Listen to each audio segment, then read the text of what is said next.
I have a city in the desert. This video is purely for entertainment and does not infringe on copyrights or laws. The rights to the novel and image belong to the original author. We do not claim ownership. Don't like waiting and want to listen to this fanfic in full now? Subscribe to our Patreon, where you'll find the best fanfics. Chapter 326. Even with tears in my eyes, I have to pretend. Having lost all his face, Zhu Chang knew that he could no longer stay at the headquarters of New America Travel Agency, so he turned around and wanted to leave. After saying something harsh, Zhu Chang wanted to leave, but that was not so easy. As the saying goes, you have to pretend to be cool, even if it means crying.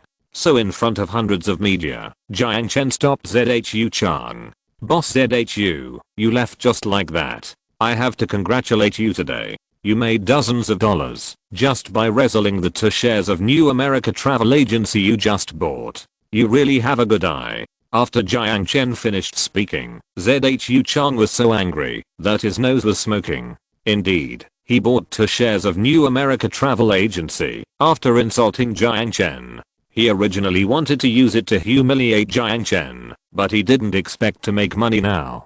Don't be complacent. Let's wait and see. How much market share can those small travel agencies you cooperate with occupy? Even if they have resources in every scenic spot, what can they do? Which scenic spot will dare to cooperate with them? At my word. After Zhu Chang finished speaking, Jiang Chen sneered and said, "It doesn't matter. Let's not talk about other things first. Let's fulfill the bet we made today first." After Jiang Chen finished speaking, a group of media looked at Zhu Chang. Yes, they were all witnesses. Besides, it was Zhu Chang who asked to make the bet, and no one forced him. This, boss, is not good.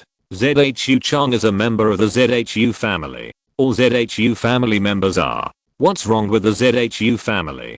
Don't all Zhu family members keep their promises? What is killing people and destroying their hearts? This is killing people and destroying their hearts. Jiang Chen raised the topic to the entire Zhu family, leaving Zhu Chang with few choices.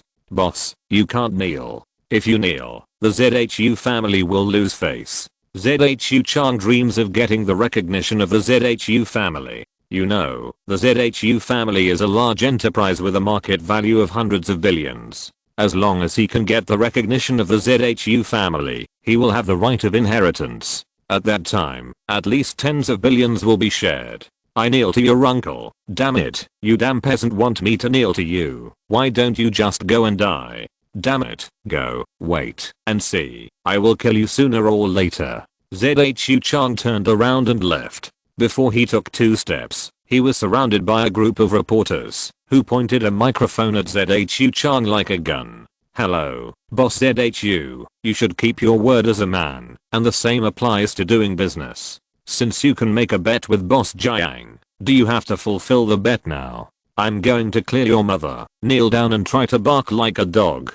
How can you curse people? You made a bet with others, and now you want to cheat? Cheating, so what? Believe it or not, I will beat you up. I tell you, who dares to report this today, come and see how I will deal with them." "Boss Zhu, did you curse the farmers just now? What's wrong with cursing farmers? Did you curse your mother?" Zhu Chang pushed a group of reporters away as he spoke. He was originally a scoundrel in the market. On weekdays, he could maintain some demeanor under the guidance of the housekeeper, but this panic directly exposed him. After Zhu Chang left, reporters at the scene began to write reports. Zhu Chang's power was great, but the price of offending the media was also painful. World News: the chairman of a Ray of Sunshine Travel Agency did not keep his promise and cursed the farmers. How can a person be like this? Northern News: Zhu Chang, chairman of a Ray of Sunshine Travel Agency, beat the media and threatened the media not to expose the incident. The media has reported the incident to the police. Soon, the news that the chairman of a Ray of Sunshine Travel Agency beat up a reporter and insulted farmers became a hot search on Baidu.com. With Zhu Chang on the hot search, a Ray of Sunshine Travel Agency was soon brought to the forefront. At the same time, the stock price of a Ray of Sunshine Travel Agency began to plummet. By the evening, the stock price of a Ray of Sunshine Travel Agency hit the limit. In just one day, the assets of a Ray of Sunshine travel agency shrunk by nearly hundreds of millions. At night, Xinmei Travel Agency held a celebration banquet in Shanghai. At the celebration banquet, Jiang Chen toasted everyone. After the toast, Jiang Chen talked about the future with a group of executives. Although we have successfully listed now, we can't take it lightly. Now Ray of Sunshine Travel Agency still controls the majority of domestic scenic spot resources, so it will take time to defeat them. Jiang Chen reminded everyone he was afraid that everyone would be dazzled by the temporary victory in front of them. Brother Jiang, don't worry. It's not that easy for them to squeeze us out. Now they can only rely on the snow town in the northeast and the sea view in the south. Our cooperation with Jianghe Travel Agency means we have occupied at least 2/3 of the Jianghe tourism market. That's right. Besides, our Sahara group scenic area has so many scenic spots. We can definitely compete with Jiang Wang this winter. Rendong Sheng was right. When spring comes, the roses in the Bermuda scenic area will bloom. By then, the rose scenic area will be open, and they will definitely squeeze Jiang Wang to tears. After the dinner, Jiang Chen lived in the city. He hadn't lived in the city for a long time. The bright lights in the city at night reminded Jiang Chen of the good times when he was studying in Beijing. The next day, the stock price of Xinmei Travel Agency continued to soar. Since Jiang Chen announced that the scenic spots were half price, tourists have signed up for Jiang Chen's tour group in winter, which has also led to the popularity of Xinmei Travel Agency. Today, Xinmei Travel Agency has to receive tens of thousands of people every day, and they simply can't receive them all.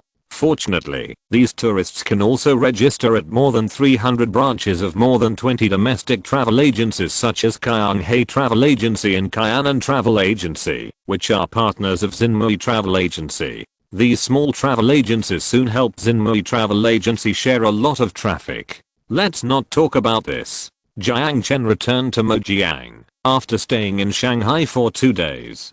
Jiang Chen's mobile phone rang as soon as he arrived in Mojiang. Jiang Chen just opened his phone, and it turned out that the farming app sent him a message. Have you completed the task again? Let's see what good seeds the system gives me this time. Don't give me seeds like wind cannons. If I don't play that thing well, I can blow myself up to the sky. System prompt. Congratulations to the player for completing the 20,000 tourists task. The player will get a new seed.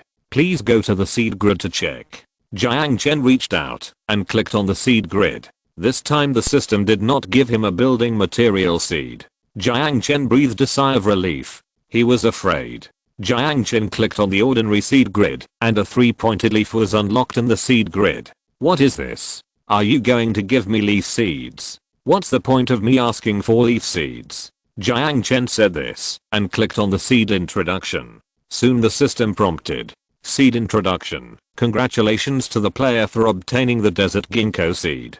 Desert ginkgo seed can live in the vast desert. Desert ginkgo grows golden leaves, which is the most beautiful scenery in autumn. Not only that, ginkgo fruit has special medicinal effects. Chapter 327. Golden Ginkgo Forest. Jiang Chen was very happy to see that the system gave him ginkgo seeds. You know, with ginkgo seeds, he can create a golden autumn. Let's see if it's expensive. Jiang Chen said, and clicked on the price introduction. Price introduction. Desert ginkgo trees are only 20 years old, so the price is not high. A desert ginkgo tree costs 100 yuan. Only 100 yuan per tree. It's so cheap. Why has this system become more and more annoying recently? Is it feeling guilty for giving me useless wind cannons? 100 yuan per desert ginkgo tree is so cheap.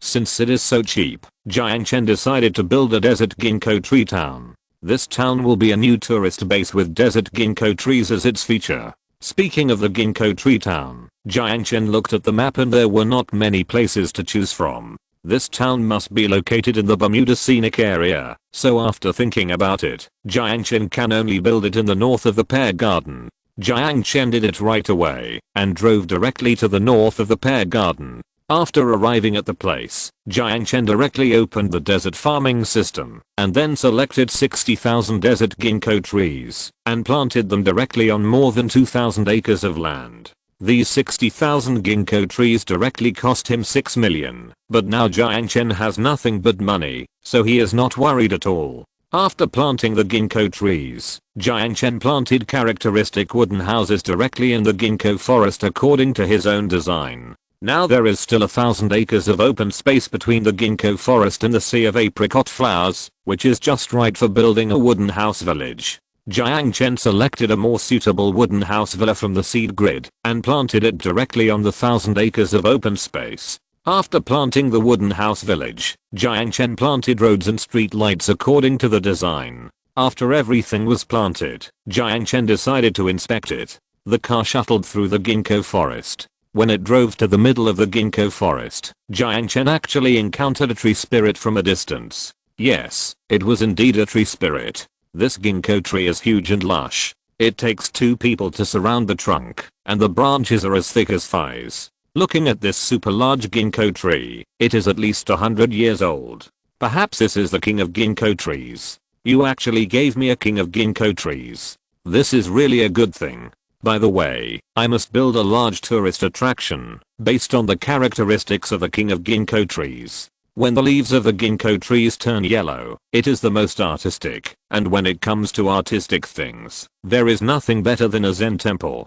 Thinking of this, Jiang Chen prepared to build a Zen temple next to the king of ginkgo trees. Thinking of this, Jiang Chen clicked on the wooden house villa seed again, and sure enough, he found a seed of a Zen temple in the wooden house seed. It will cost 100 million yuan to build this entire Zen temple. The area of the Zen temple is very large, and there are hundreds of rooms alone. Not only that, the wooden houses in the Zen temple are made of exquisite materials, and each piece of wood is a precious wood species. Jiang Chen even found a few golden nanmu in it. Fuck, what kind of temple is this? How come there are golden nanmu trees? Such a big golden nanmu tree can't be bought. Jiang Chen said as he clicked on the seed introduction. After reading the introduction, he was relieved. It turned out to be a royal temple of the Southern Dynasty. No wonder it was so luxurious. 480 temples in the Southern Dynasty, many towers in the mist and rain. However, there is no rain in the desert, otherwise it would be more poetic here. When everything was built, in the evening, the sun set, and an ancient Zen temple appeared in front of Jiang Chen in a golden ginkgo forest. Jiang Chen walked in the sunset, in the golden ginkgo forest. The red Zen temple, the hollow door panels, the glazed roof, and the vicissitudes of life made Jiang Chen feel the tranquility of the world. It's great. If I can live in such a place every day, it's hard not to be quiet. Jiang Chen was full of emotion. He sat alone under the century-old ginkgo tree and watched the sunset quietly. Time slipped away quietly and the ginkgo leaves penetrated by the sun, and in a blink of an eye, the night was deep. After Jiang Chen left the ginkgo tree scenic area, he headed towards Mojiang alone. After all, he still had a lot of things to do. He was a busy man after all. With the arrival of autumn, the Bermuda scenic area ushered in another golden period. Not only the Bermuda scenic area, but also the wooden house town scenic area has become a hotspot at this moment. The number of tourists received by these two scenic spots every day exceeded 200,000 at most. Therefore, with the blessing of the scenic area, the stock price of Xinmei Travel Agency has been rising all the way. In just 1 month, the market value of News Travel Agency has increased from more than $1 billion to more than $23 billion. Not only that, after having money, Xinmei Travel Agency began to vigorously expand the domestic market. Before the winter storm came, Xinmei Travel Agency had opened more than 200 branches across the country. At the same time, there were more than 100 scenic spots that reached cooperation with Xinmei Travel Agency. Let's not talk about the success of Xinmei Travel Agency for the time being. When the time entered December, Jiang Chen ushered in another major event. His Sahara Renewable Energy Group company has been completed and officially put into use. Sahara Renewable Energy Group is a key project created by Jiang Chen. He has invested more than 30 billion in this group. It will also be one of Jiang Chen's main battlefields in the future. Moreover, with the commissioning of Sahara Renewable Energy Group, the garbage generated by the entire Sahara scenic area can be completely processed on the same day, with amazing results. Not only that, after processing the garbage in the scenic area, the Renewable Energy Group has recycled a lot of useful products.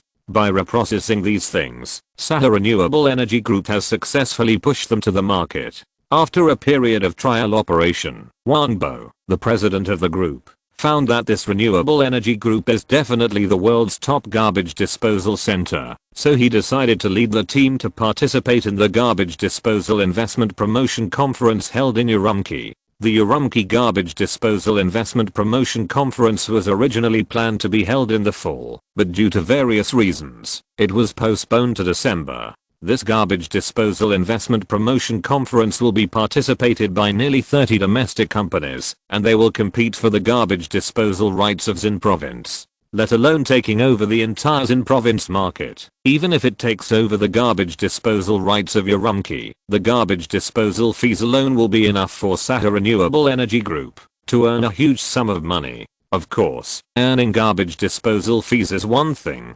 If the Urumqi market can be won, the Renewable Energy Group can make a lot of money by recycling garbage and then processing and producing products. So when December came, Wang Bo called Jiang Chen. He knew that Jiang Chen was very influential in the new province, so he planned to let Jiang Chen accompany him to the Garbage Disposal Investment Promotion Conference in Urumqi. After the call was connected, Jiang Chen readily agreed to Wang Bo's request. After all, this fall, all aspects of the Sahara Group have been on the right track, and he has nothing to worry about. Chapter 328 Northwest Crisis. December 13th, the night before the new province waste treatment investment promotion conference was held, Jiang Chen and Wang Bo rushed to the Urumqi International Hotel. The investment promotion conference would be held in the conference room of the Urumqi International Hotel, so Jiang Chen arrived early. Hearing that Jiang Chen was coming, She Wenfei called several old acquaintances in Urumqi to have dinner with Jiang Chen.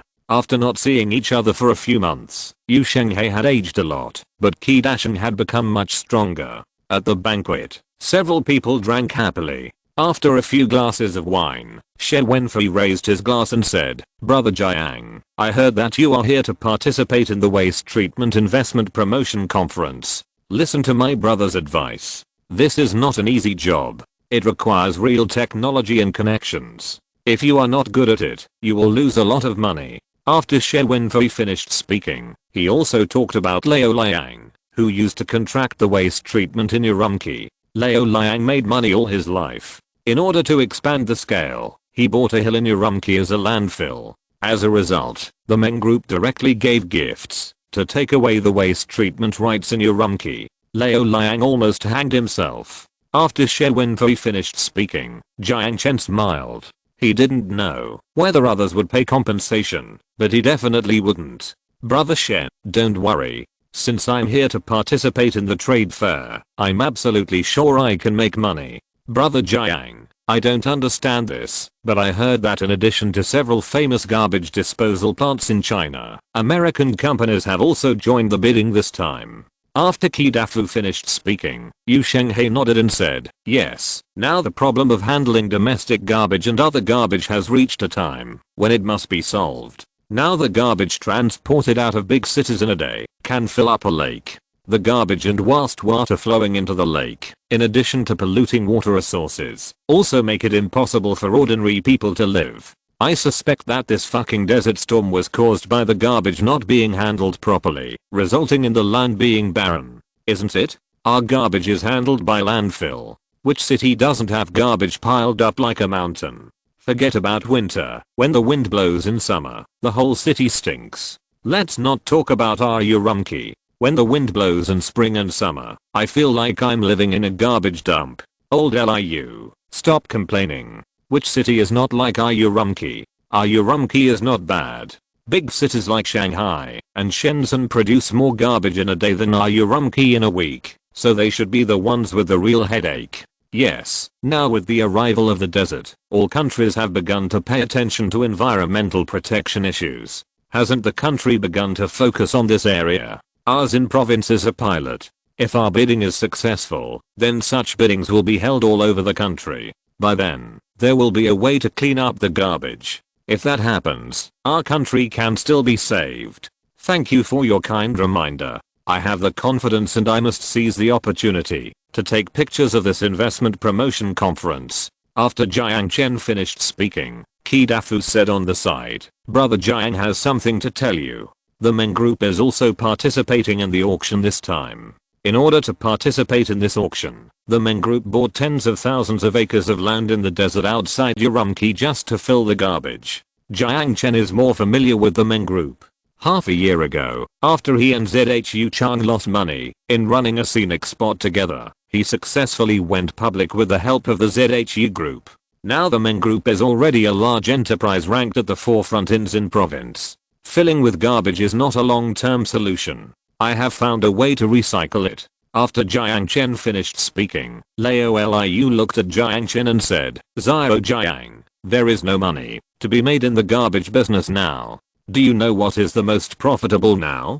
Today, I will take you there once. That's right, garbage business, you can make money by following Brother Liu now. Brother Jiang, I'm now following Brother Liu to run a hotel in King province. The hotels in King province are very popular now. The people who come to stay are all rich people. They stay for at least a few months. And they don't bargain now. You get what you say. After Zhao Fang finished speaking, Jiang Chen was a little surprised. King province is not a major tourist province, so how could the hotel business be good? Brother Fang, what's going on? You don't know yet. A few days ago, the Sand Management Bureau issued a message about the spring storm. Most of ours in province has to evacuate. And they have nowhere to evacuate, so they can only go to the neighboring King province and Gan province. So the hotels in King province are very popular now. Speaking of the spring storm, Jiang Chen knew it, but he never expected that someone would take advantage of this period to make a fortune in the national crisis. What a bunch of dishonest people. Didn't the Sand Management Bureau have arrangements? Why do we have to find hotels on our own? Of course there are arrangements, but do you know how many people there are in half of the new province? How many people can they accommodate? So more than half of the people have to find hotels on their own, so it's normal that the hotel business is booming now. Yes, I asked someone about it. The place where they settled is a big tent with more than a dozen people living in it.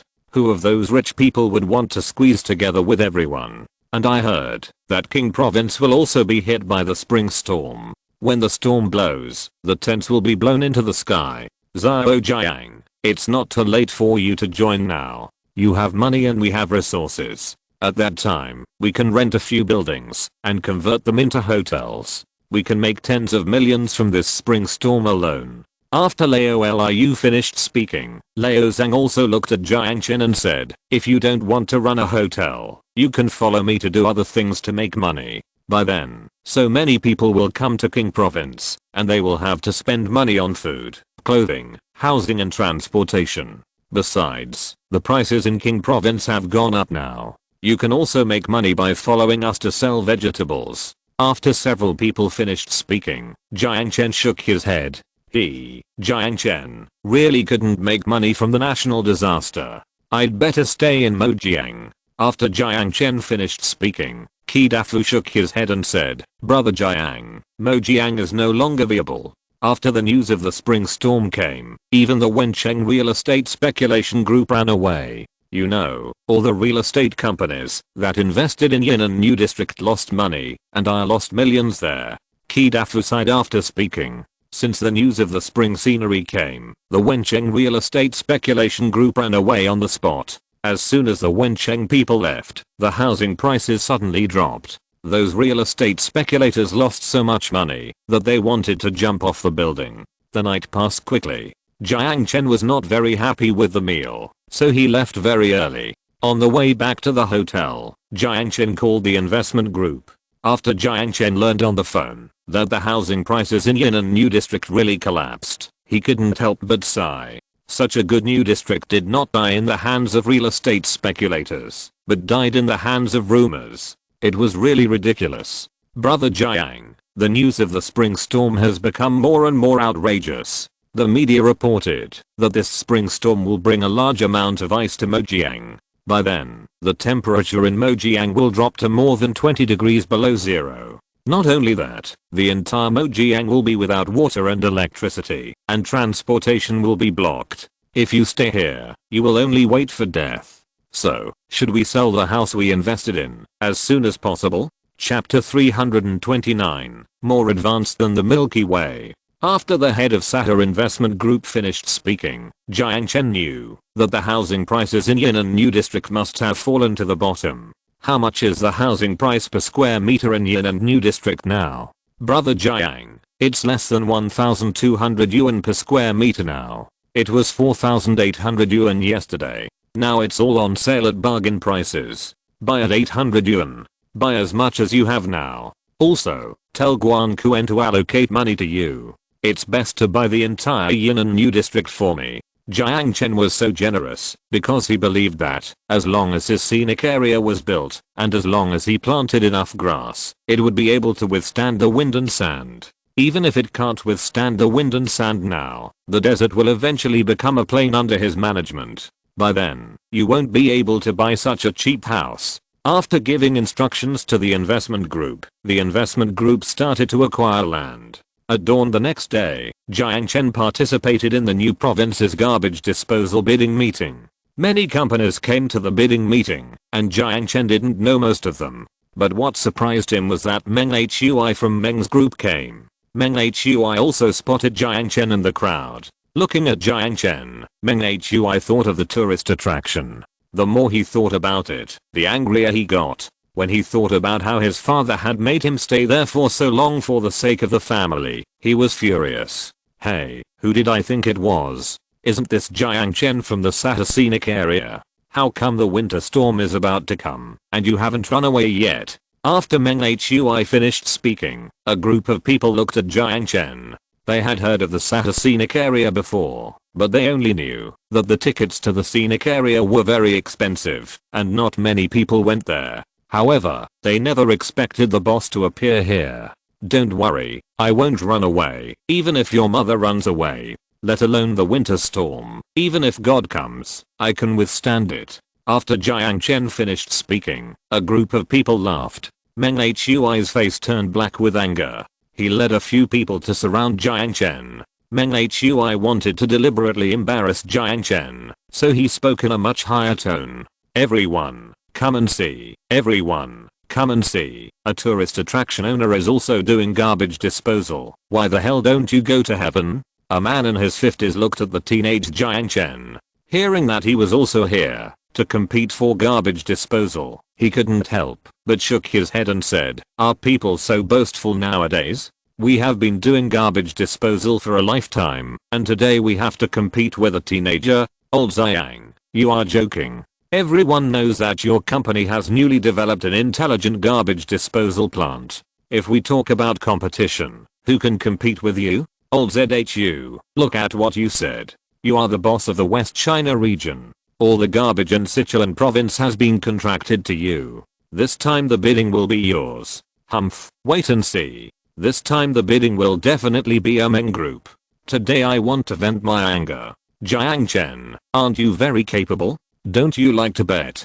Come on, do you dare to bet with me again today?" Meng Hui was still worried about the 5 billion yuan. After all, they almost died on it that year. After Meng Hui finished speaking, he looked at Jiang Chen provocatively. Jiang Chen didn't say anything. He walked straight to his seat and sat down. He knew that he couldn't communicate with such a person. What's wrong? Are you scared? Aren't you very brave? Weren't you very arrogant when you were at New South University? Didn't you like to bet when you were running the scenic spot? Why are you so timid now? Haha, I knew that your scenic spot was not doing well. You came here to cheat people. After Meng Hui finished speaking, several old men in suits also looked at Jiang Chen. That's right, they also wanted to see if this young man had some skills, since he dared to come here. Moreover, when Xinmui travel agency went public a few days ago, Jiang Chen became very famous. Many of them recognized Jiang Chen, and they wanted to know what Jiang Chen was doing here.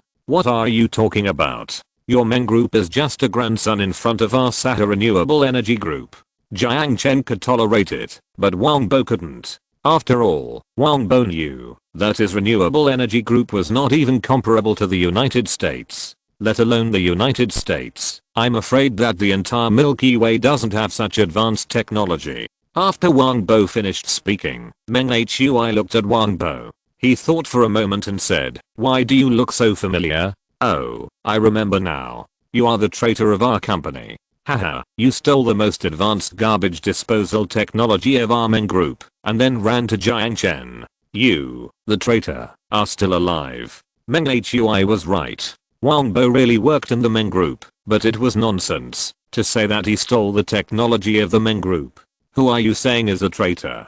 Your Meng group has long been outdated in garbage disposal, you know? I told you that you should buy new equipment and adopt new technologies and new energy, but you didn't listen. You only knew how to dig holes and bury them. Sooner or later, you will destroy the entire new province by doing this. After Wang Bo finished speaking, a group of people looked at Wang Bo and their faces changed. Oh, so you are from the Meng group. I was wondering why I had never heard of the Sahara Renewable Energy Group. It was just established. Do you know what this bidding is? How can a newly established company come in? Don't they have any qualification review? Stealing other people's technology and then setting up a company is really despicable. Yes, he is such a despicable person. You wait and see today. I will let you know the consequences of betraying our Meng group. After Meng Hui finished speaking, Wang Bo wanted to argue with Meng Hui again. Jiang Chen looked at Meng Hui and said, "You want to bet, right? Bet. Don't think that I will have no money just because the winter storm is coming. Let me tell you, the money of you rubbish combined is only 10% of my assets. What qualifications do you have to talk to me? Today, since you want to bet, I will bet you to bankruptcy." Jiang Chen wanted to save their face, but they didn't want to. "Since you are shameless, don't blame me for slapping you hard to wake you up. Okay, you're such a boaster. I'll make a bet with you today. If you win, you can say anything. If you lose, you'll make this dog of the Meng group crawl out on his knees." "Okay, if I lose, let alone manager Meng, I'll crawl out like a dog. But if you lose, you'll kneel down and apologize to him in public." After Jiang Chen finished speaking, a group of executives or general managers of group companies all started to pout at him. "This guy's too boastful. The total wealth of all these people is at least tens of billions, but he actually said that he doesn't have more than 10% of his wealth. Does he have trillions of assets? If he had so much money, wouldn't he have become the richest man in the world long ago? That's not how young people brag. You'll know that the old ones are the best later. What are you talking to him about? He's a man who hasn't even grown all his hair yet. He thinks he can get rich by running a travel agency. I think your travel agency and your scenic spot will all be ruined after the winter storm comes. By then, you'll be so poor that you'll have to borrow money even for your underwear." Chapter 330, Determined to Win. A group of people pointed fingers at Jiang Chen. Jiang Chen sat calmly in his seat waiting for the bidding to begin. No matter if he made money or not today, he would take over the market in Xin province. Even if he lost money, he would make all those who looked down on him regret it.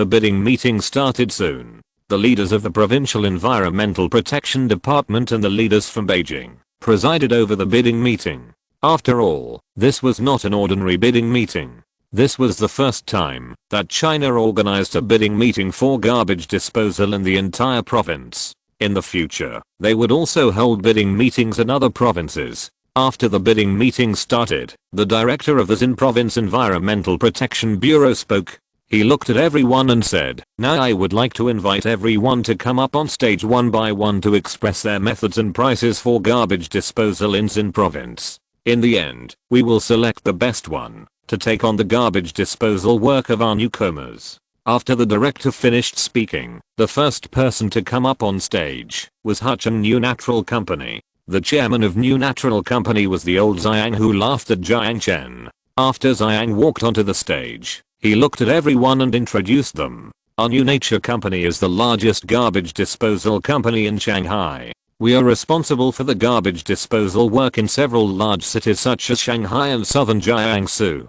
So our treatment technology is beyond doubt. Not only that, our price will be 5% lower than that of local garbage disposal plants in Xin province." After Xiang Lang finished speaking, he opened the video he brought with him. He explained the process of his company's garbage disposal through the video. Their garbage disposal is very simple, that is, to bury the garbage in a unified manner. However, their price is indeed very suitable, which is 5% lower than the original price contracted to Meng Group in Xin province. After Jiang Lang finished speaking, everyone applauded. Meng Hui's face was very ugly at this moment. Isn't this slapping himself in the face? And don't underestimate that 5%. If the garbage of the entire Xin province and each city is contracted to New Nature Company, at least tens of millions will be saved every year. Brother Jiang, New Nature Company will collect 5 billion yuan every year to deal with the garbage of the entire Xin province, and their cost will be about 3 billion yuan, so they will earn at least 2 billion yuan. The garbage disposal in Xin province is very expensive because the area of Xin province is very large. The area of the entire new province is larger than the entire East China, so this has invisibly increased a lot of costs in transportation. Of course, this is also related to the policies of Shangjing. The new province is adjacent to the desert, so the approval in various aspects such as environmental protection is very strict. After their garbage plant is built, it must be reviewed by the Ministry of Environmental Protection. In addition, when the garbage is processed, it must also be reviewed by the Ministry of Environmental Protection, so the cost will increase a lot. After the New Nature Group finished speaking, the Northern Group also came to the stage to speak. Their prices are similar to those of the New Nature, but their treatment methods are different. The New Nature adopts the method of direct burial, and the Northern Group incinerates the garbage to generate electricity. This simple power generation can at least bring them a lot of income. However, incineration is bound to cause air pollution, so the leaders shook their heads. Then, each company came to the stage one by one to announce their quotations and treatment methods. The officials of the Ministry of Environmental Protection on the stage frowned one by one. This is not the result they want. After most of the companies have come to the stage, a US company came to the stage. The American company explained their garbage treatment methods. They will classify the garbage and then classify it for treatment. They have done their best with hazardous waste, recyclable waste, etc. The officials of the Ministry of Environmental Protection on the stage were very happy. Indeed, if all the garbage in Xin province was handed over to this American company, the environmental pollution in Xin province would be reduced to a minimum. However, when the American company proposed a price of more than 15 billion, the staff of the Ministry of Environmental Protection shook their heads again. The price was too high. Xin province was not a developed province, and the economy of Xin province was almost paralyzed, so they certainly could not afford such a high fee. Finally, Meng Hui, the representative of Meng Group, came on stage. Meng Group was originally responsible for the garbage disposal of several cities such as Washi, so they were more favored by the leaders of Xin province. Indeed, Meng Group also showed its sincerity this time. After Meng Hui came to the stage, he first bowed to the leaders on the stage, and then said to a group of competitors who were looking down, "Our Meng Group has been committed to the new garbage disposal work. We are responsible for the garbage disposal work in several cities such as Urumqi, Keller, and Yili. We have built garbage disposal plants and garbage landfill centers in almost every city. Not only that, but we have also introduced a set of sewage treatment equipment and hazardous waste treatment equipment from the United States. This set of equipment alone is worth tens of millions. Therefore, the Meng Group is determined to win this bidding. In addition, we have purchased tens of thousands of acres of desert adjacent to Urumqi. We will be able to fill this area with garbage for at least the next 10 years in Urumqi. Not only that, we have also shown sincerity in the price. We wanted 5 billion before, but now we only want 4.5 billion. What do you mean only 4.5 billion? That's the entire new province. There are nearly 20 cities in the new province. With only 4.5 billion for so many places, can they still make any profit? Impossible. This is impossible. It's a good thing that they don't lose money. How could the Meng Group do a losing business? After Meng Hui finished speaking, he deliberately looked at Jiang Chen in the audience. Jiang Chen sneered. What he was showing off would be his biggest headache, but he didn't know it yet. So I'll let him be happy for a while. Well, I think the Meng Group is pretty good. We have been cooperating with them for so many years, and there have been no problems. Their prices are also fair. In addition, they have bought 10,000 acres of wasteland in Washi. These lands are indeed enough for Washi to fill the garbage for 10 years. I think it's not bad. Although the Meng Group's method of dealing with garbage is a little worse than that of the Smith Group, we must also take into account the overall economy of our new province. Minister Liu, what do you think? The Meng Group spent a lot of money to win the bidding for the new province. That set of sewage treatment system and hazardous material treatment equipment is worth nearly 10 million yuan. If it can be put into use, it will greatly reduce the pollution problem. Yes, why don't we choose the Meng Group? After Liu from the Environmental Protection Bureau finished speaking, Meng Hui showed a smug smile on his face. He is not a philanthropist. The reason why he is willing to lower the price is very simple. Now most of the new province is submerged in the desert, and the garbage has been reduced by at least half. He has made a lot of money if he does not reduce the price by half. When Meng Hui heard that the leader wanted to select their Meng Group, he was not very surprised. He looked at Jiang Chen and the audience and said, Director Liu, wait a minute, we still have one company that hasn't come on stage yet. Although they are insignificant, they are here after all. We should give them a chance. Meng Hui is very confident in his group. After all, their Meng Group started by dealing with garbage. Now that they have become bigger, they have also begun to enter various fields such as supermarkets and shopping malls. Therefore, the current Meng Group is no longer what it used to be. If you're listening to this novel on a channel other than Fanfic World, it means they downloaded and uploaded it without effort. We cordially invite you to visit our channel, Mundo Fanfic Novelos. There you'll find the original version of this story and you can explore many other novels of various genres. We're waiting for you to immerse yourself in a world of incredible novels. Chapter 331, A Car That Can Run on Water. Deputy Minister Liu of the Ministry of Environmental Protection looked at the time. It was already lunchtime. He felt that there was no need to listen anymore. After all, there were so many big companies here, and the price was already obvious. As for Jiang Chen's small company, that he had never heard of, there was no need to look at it. I think it's unnecessary. I think Meng's group is good. They can treat sewage, and can also do simple classification of garbage.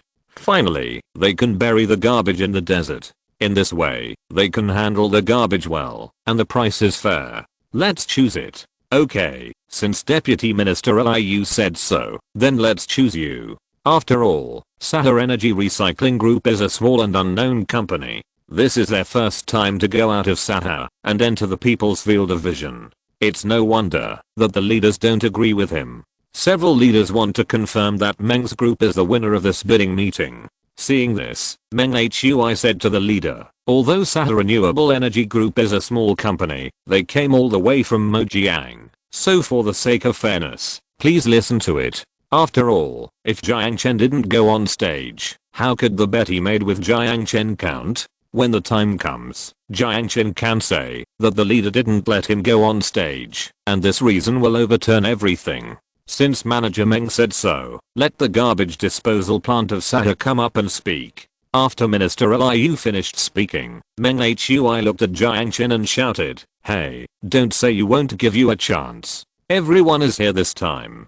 If you can't beat me, you have to kneel down and crawl out like a dog. Meng Hui said goodnight, and Jiang Chen smiled. He walked to the stage with a smile. After he went on stage, he plugged a USB drive into the monitor, and soon the USB drive began to play the introduction of Sahara Renewable Energy Group. Thank you, Manager Meng, for giving me this opportunity. I would also like to thank the leaders in Beijing for taking some time out to let me introduce our company. I would like to say one thing here. Our Sahara Renewable Energy Company has the technology of Smith Company and the price of Meng Group. Our company only needs 4.5 billion yuan. But we can classify all the garbage and treat it harmlessly. The things it treats do not pollute the environment at all. Not only that, our company has the most advanced garbage disposal machine in the world. No, in the entire universe. It can directly turn waste into treasure. Let me give you a simple example. This is a pile of plastic bags and a pile of discarded batteries. After being processed by our company, it will become a pile of brand new pollution-free plastic bags, and these waste batteries will also be processed into new batteries. This is a Sahara Energy Renewable Group. After Jiang Chen finished speaking, a group of people laughed. This was the second time they had seen such a boastful person. Of course, the first person they met was also Jiang Chen. Directly turning waste into treasure. Do you think this is a fairy tale? Did you drink too much? Do you want to eat some peanuts before continuing to eat and drink? This is nonsense. Wasting our time. Director Liu, what's wrong with you? How can such a lunatic be allowed in? Minister Liu, I don't know either. Don't worry, we will deal with it immediately. Margie, kick him out quickly. What Jiang Chen said was simply a fantasy. No one dared to believe that there would be such advanced technology in the world. Even the United States did not have it, let alone a small county-level enterprise. A few people were about to kick Jiang Chen out of office, but Jiang Chen had already opened the video, which played the introduction of his Sahara renewable energy company. In the introduction video, a group of workers transported truckloads of garbage to the Sahara waste treatment plant, and then threw the garbage into each garbage treatment pool. As the video progressed, they walked to the backyard of the garbage treatment plant. The factory in the backyard kept making a buzzing sound of machines. Then the camera pushed to the renewable energy room. A row of huge pools appeared in the machines in the renewable energy room. Each pool was labeled with recyclable garbage, hazardous garbage, dry garbage, wet garbage and other categories. What was surprising was that these garbage had been automatically classified after a process.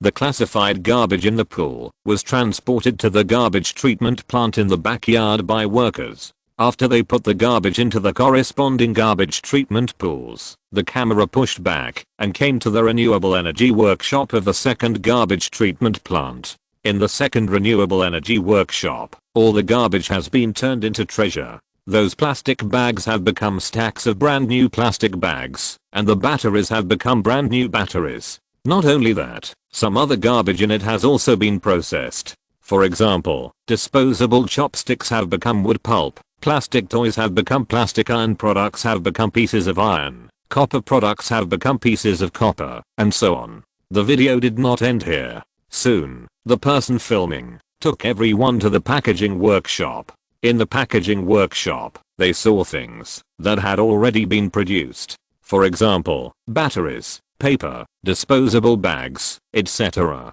In addition, there were iron blocks and copper blocks, which were also loaded into the car and then transported to the steel mill, etc. This is my garbage disposal plant. These recyclable things will be packaged and put into the market again. All these products have been inspected by the health monitoring department and have reached the qualified standards. Jiang Chen did not dare to brag anymore. After all, the better he said, the less they believed it. Sometimes technology is too advanced, and stupid and backward humans will think it is a joke.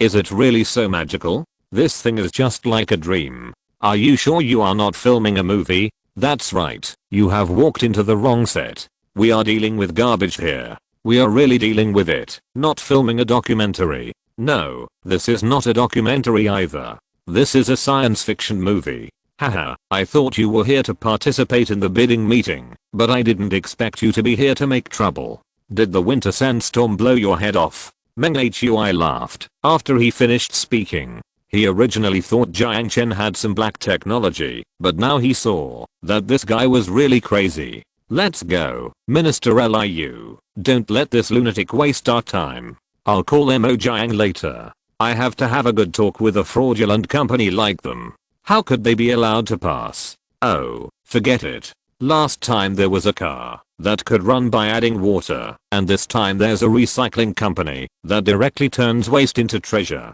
These people are crazy about making money all day long. That's right, fraudulent companies are like this. They first come up with a high-tech product, then cheat everyone for financing, and finally run away with the money. We've seen a lot of people like this. You know what? I've met such a liar. Last time he cheated me of more than 1 million. It makes me angry just thinking about it. He actually told me that he produced a kind of wings that can fly with wings. I almost fell to my death upstairs. Chapter 332 God's Last Shot.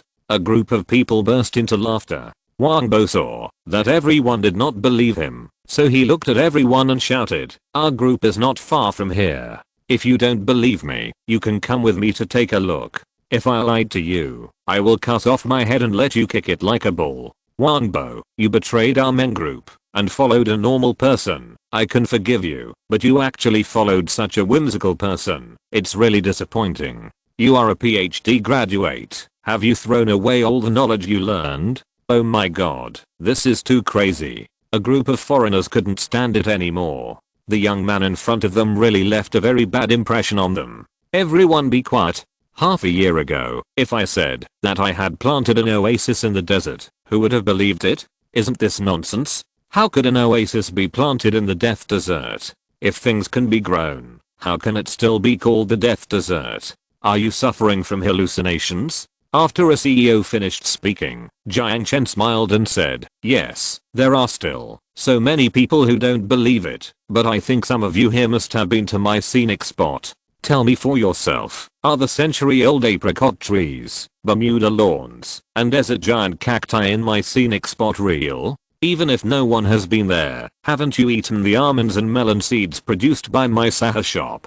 After Jiang Chen finished speaking, a senior executive in his 30s stood up and raised his hand and said, I've been to your scenic spot. It's really good, not fake. All of this is real. I also thought it was too crazy at the time. After all, how could these things be grown in the death desert? But it really appeared there. Maybe there was an oasis there. Is the Sahara shop yours too? Although I have never been there, my daughter likes to eat the melon seeds there very much. Don't tell me that these melon seeds are grown in the death desert. After a 50-year-old CEO finished speaking, Jiang Chen nodded. Yes, a few months ago and even today, there were people who doubted him. However, all this will not disappear because of their doubts. Just like his Sahara renewable energy group, he will not disappear just because others doubt it. I produced all of them, so I have miracles in my hands. Minister Liu, if you don't trust me, you can also go with me to have a look. Don't worry, I will pay for the air tickets. Not only you, but all the CEOs and executives of the garbage treatment plants present here can also go with me to have a look. I will let you visit for free and provide food and air tickets. Is that okay? After Jiang Chen finished speaking, a group of people were stunned. Indeed, Jiang Chen's words really slapped their faces. If this was fake, they would definitely not dare to let them see it. But since the family asked them to see it, it means that this may be true. Nonsense. I think you just invested in Mojiang real estate and lost a lot of money and have no money to pay back the bank loan. So you took this opportunity to trick us rich businessmen into going to the desert and then kidnapping us, right? After Zhu Chan finished speaking, a group of rich businessmen hesitated. If Jiang Chen tricked them, tied them all up in the desert, and then asked them for money, and then killed them, how miserable would they be? No, we must not go. I suggest we call the police and arrest him now. The liar should be brought to justice. After a group of people started shouting, Minister Liu of the Ministry of Environmental Protection looked at Jiang Chen. He remembered what the leader said about the Mojiang scenic spot during the last meeting in Beijing, and he hesitated. What are you afraid of? After you get to Mojiang, you can ask the Southern Defense Force stationed in Yi City to protect you all the way. In addition, the border police of Mojiang will follow you all the way. If you still don't dare to go, then I can only say that you are so cowardly. The world is so dangerous. You should go back to your mother's womb as soon as possible. Jiang Chen finished speaking. Seeing Jiang Chen scolding them like this, the group of rich businessmen blushed and started to talk back to Jiang Chen. Who are you saying is cowardly? You have no respect for your elders. I have eaten more salt than you have eaten rice. Who are you saying is cowardly? How come you haven't turned into a salted fish after eating so much salt? I think you need to go back to your mother's womb to be reborn. Oh no, your mother is dead. You can't go back. Young man, don't be so arrogant. I have seen many people as arrogant as you. Now they can't even pick up hot shit when they eat it. While a group of people were talking, the door of the conference room suddenly opened. The moment the door opened, a dazzling sunlight pierced the entire conference room. Governor Lee has come to visit us despite his busy schedule. Let's welcome him with applause. A group of people came to the door, and a group of reporters surrounded Governor Lee and walked to the podium of the bidding meeting. Governor Lee is so busy, but he still came to visit us. It's really troublesome. Director Liu saw this and hurriedly stood up to greet him. He was right. Governor Li was indeed busy. He had been busy with the matter of evacuating the masses this winter. He was very busy. No matter how busy he is, we must control environmental pollution. If we had paid attention to environmental protection before, there would not be today's disaster. So, I will also come to check it this time. After Governor Li finished speaking, he walked to Minister Liu and shook hands with Deputy Minister Liu. Welcome to Mojiang. How is the bidding meeting today? Everything is good. We have already made a basic intention. It's just that a young man, I don't know if he was drunk or something, came to make trouble. I was just about to notify you to take him away. After Deputy Minister Liu finished speaking, Governor Li frowned. Who is so bold as to make trouble under his nose? Are you tired of living?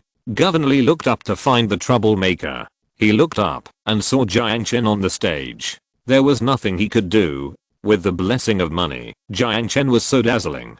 Zhao Jiang, why are you here? Governor Li said as he walked towards Jiang Chen. Deputy Minister Liu pointed at Jiang Chen and said, yes, it's him. Governor Li, this person is making trouble. Hurry up and catch him. Governor Li, this person is planning to kidnap us all. After Deputy Minister Liu finished speaking, Meng Hui also quickly joined in. However, as soon as Meng Hui finished speaking, Secretary Fang scolded him. Who are you? What nonsense are you talking about? Zhao Jiang is such a big boss. How can he kidnap you? After Secretary Fang finished speaking, Governor Li also frowned. At this time, Jiang Chen was their uncle. They were about to negotiate with Jiang Chen whether they could buy his seeds. If these little idiots delayed things, how could he forgive them? Zhao Jiang, what's going on? Tell me. Don't worry, I'm here in Xin province, so there's always room for reason. After Governor Li finished speaking, Jiang Chen nodded. He knew that Governor Li was always upright, so he looked at Governor Li and explained. It's nothing serious. I built a waste treatment plant in the scenic area. I heard that Xin province was holding a waste treatment bidding meeting, so I came to participate. That's a good thing. Who knew they didn't believe me? I'll let everyone go and see it for free. They said I wanted to kidnap them. What a lie. Chapter 333, Conquering the Foreigners. Speaking of kidnapping, Governor Li laughed. That's right. Jiang Chen is such a big boss. Who has the time to kidnap a few poor guys? Nonsense. The assets of you all are not even a fraction of his. He is afraid that you will kidnap him. After Governor Li finished speaking, a group of people's faces were all black. Governor Li has seen Jiang Chen's grassland. That grassland is half the size of a county. It is 1001 square meters. One grassland is definitely worth hundreds of billions. Do the rich people in this conference room add up to a fraction of his? What's more, Jiang Chen also owns the Bermuda Scenic Spot and the Wooden House Town Scenic Spot. Any one of these two scenic spots can beat them completely. Okay. Governor Li is joking. Everyone sitting here is a senior in the garbage disposal industry. Everyone is still very rich. About 1/10 of me. Damn. Pretending. Definitely pretending. That's right. If Governor Li wasn't here, I would definitely beat him. I don't know how many people who pretend to be like this have been beaten to death. After Jiang Chen finished speaking, no one believed him. After all, if he was so rich, why didn't he make the rich list? Governor Li, do you know this guy? After Minister Liu asked, Governor Li nodded and said, I know him. The future GDP of our new province depends on him. By the way, we are going to Beijing to purchase a batch of grass seeds that can live in the desert, and we are going to purchase from him. After Governor Li finished speaking, Minister Li looked at Jiang Chen in surprise. He never dared to dream that the young man in front of him would actually support the GDP of the new province. By the way, don't you believe in his garbage disposal plant? It just so happens that I also want to go to his grassland to take a look. Why don't we go and take a look together? After Governor Li finished speaking, a group of people also nodded. After all, whether Jiang Chen's garbage disposal plant is real or fake can be seen at a glance. Moreover, with the governor following them, they are not afraid of Jiang Chen's tricks. Okay, let's go and see. I don't believe he can really come up with such high-tech stuff. If he had this technology, why would he stay in a small county town in Mojiang? He would have gone to the United States long ago. After saying this, a group of people followed Jiang Chen to the airport. There were many flights from Urumqi to Fangjin Airport, but Jiang Chen directly chartered a plane and flew to Fangjin Airport. From Fangjin Airport to Sahara Renewable Energy Group, a wide avenue quickly attracted the attention of a group of people. This place is not bad. A small frontier town, and on the edge of the death desert, can actually build such a good road. It's really a bit surprising, isn't it? They took Highway 2, which is the only way for the grassland scenic area, to connect the bonded area and Fangjin Airport, so Jiang Chen spent a lot of money when building it. When several buses stopped at the gate of Sahara Renewable Energy Group, there was already a long line of garbage transport vehicles at the gate. All of this garbage was transported from Mojiang County and Yunnan New District, and some garbage was transported from the bonded area and development zone. All the garbage in these places must be processed at Sahara Renewable Energy Group. We are here. This is Sahara Renewable Energy Group. Let me take you on a tour. Jiang Chen said as a group of people got off the bus and looked at Sahara Renewable Energy Group in the desert. They were dumbfounded. A company can really be opened in this desert. Can grass really grow here? The Sahara Renewable Energy Group in front of them is more like a green town in the desert than a group. This town is very large. From a distance, it looks like a green castle. Let's go in from the main gate of the group first. The building next to the main gate is our business building, and also our comprehensive office area. All our business is handled here, Jiang Chen said as he led everyone into the main gate of Sahara Renewable Energy Group. Seeing someone coming, the electric door of more than 10 meters slowly opened. After the door opened, a building with dozens of floors appeared in front of everyone. The building was built with unique features. It was a very modern design. From a distance, it looked like a sharp blade inserted into the yellow sand. Building such a tall building in the desert? Aren't you afraid of desert storms? As far as I know, when a desert storm blows, there will be at least level 7 or 8 winds. There is no shelter in this desert. When the wind blows, the building will definitely collapse. After several CEOs finished speaking, Jiang Chen smiled and said, "Don't worry, even if there is a level 10 gale, the Sahara Renewable Energy Group building will not be blown down." Jiang Chen was very confident, because there were tall desert giant cacti planted around the Sahara Renewable Energy Group.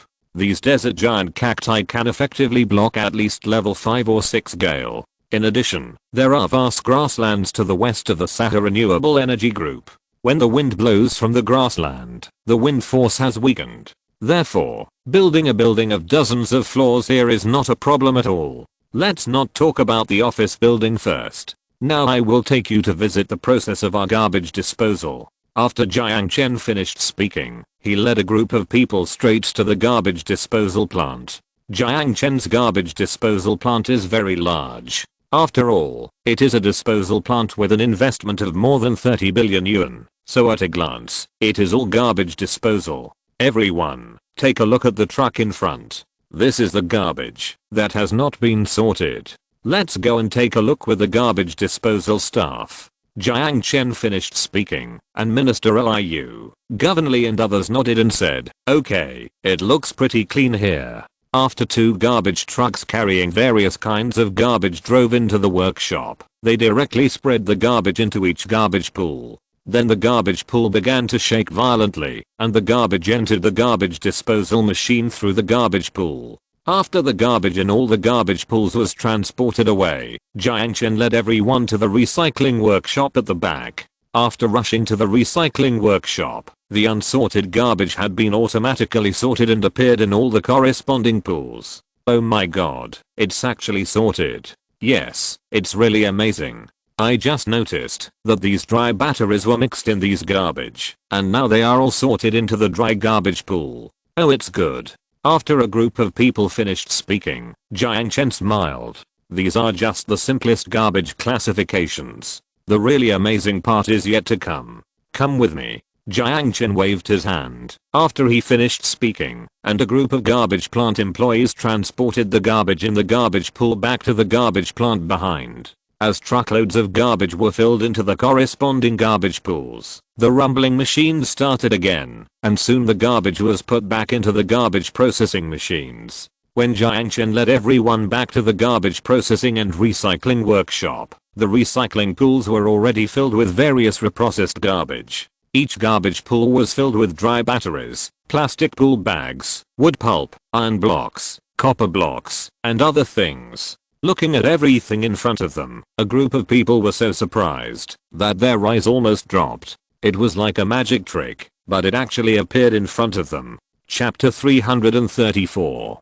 Give you a way to survive. It's really amazing. Even Minister of the Ministry of Environmental Protection couldn't help but praise it. He no longer had the disdain he had just shown, and he began to respect Jiang Chen. Where did you buy this equipment from? How come it's so advanced? Did you import it from the United States? What are you thinking? How can the United States have such advanced technology? After a group of people started arguing, Jiang Chen looked at Minister of the Ministry of Environmental Protection and said, "Can I get the garbage disposal rights of the new province now? I only need 4.5 billion to dispose of the garbage of the whole province for the whole year. Not only that, after the garbage comes out of my garbage plant, there is absolutely no pollution. If you don't believe me, you can stay and observe carefully. I have to dispose of more than 100,000 tons of garbage every day. You can look carefully. If you can find any harmful items, I will double the compensation."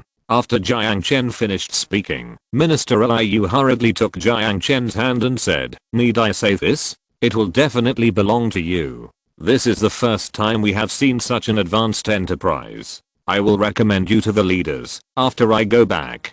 In the future, you will be responsible for disposing of garbage in various provinces. If the whole country adopts Jiang Chen's most advanced treatment method, then the garbage disposal problem that plagues various cities will be fundamentally solved." After Minister Liu finished speaking, a group of enterprises from garbage disposal plants in various places who accompanied him to visit had pale faces. If Jiang Chen gets the garbage disposal rights of various provinces, then what they face is death. Because they have no competitiveness with Jiang Chen. Thank you, Minister Liu. I can only say that, if you can give me these things, I will definitely give China a piece of pollution-free blue sky and white clouds. And our garbage treatment plant can not only treat these solid garbage, but also liquid garbage. We can even treat sewage. We have a workshop over there that specializes in sewage treatment. You can come and have a look." Jiang Chen said this, and took everyone to see his sewage treatment workshop. The sewage treatment workshop is the same as other garbage treatment plants, except that the sewage is directly poured into the garbage pool, and then at the other end, the sewage is directly turned into clean white water. After watching, everyone was amazed. This machine is simply amazing. Can we cooperate with you? You can sell this machine to us, no matter how much it costs. After the person in charge of Smith Company finished speaking, Jiang Chen shook his head. He couldn't sell this thing to them casually. After all, such an advanced thing, if they were disassembled for research, if they succeeded in their research, he would lose a lot. But Jiang Chen looked at the CEOs of so many companies, and they showed despair on their faces. Jiang Chen knew that he couldn't force them to a dead end, otherwise, they would definitely trip him up. After all, if everyone makes money, there will be endless money. So Jiang Chen looked at the bosses of the garbage disposal plants around him and said, "If you still want to stay in the garbage disposal industry, I think we can cooperate." After Jiang Chen finished speaking, a group of people showed hope on their faces. They never thought that they were so sarcastic about Jiang Chen, but Jiang Chen was willing to cooperate with them. After all, once Jiang Chen's enterprises are opened all over the country, they can't stop Jiang Chen's offensive, even if they have more advanced enterprises. Okay, cooperation, definitely cooperation, definitely cooperation. Jiang Liu was the first to answer. You know, he controls several advanced cities in East China, and his market is the largest. We cooperate. How do you say we cooperate? Several businessmen looked at Jiang Chen, and Jiang Chen thought about it and answered. You simply bury the garbage, so we definitely can't cooperate with you. But if we don't cooperate, you will lose a lot, so I decided to help you, just as a contribution to social stability. From now on, my garbage disposal plant will be set up here, not inland. You just need to be responsible for transporting the garbage here for me. Jiang Chen's approach is very simple. He can't build a garbage disposal plant in the mainland.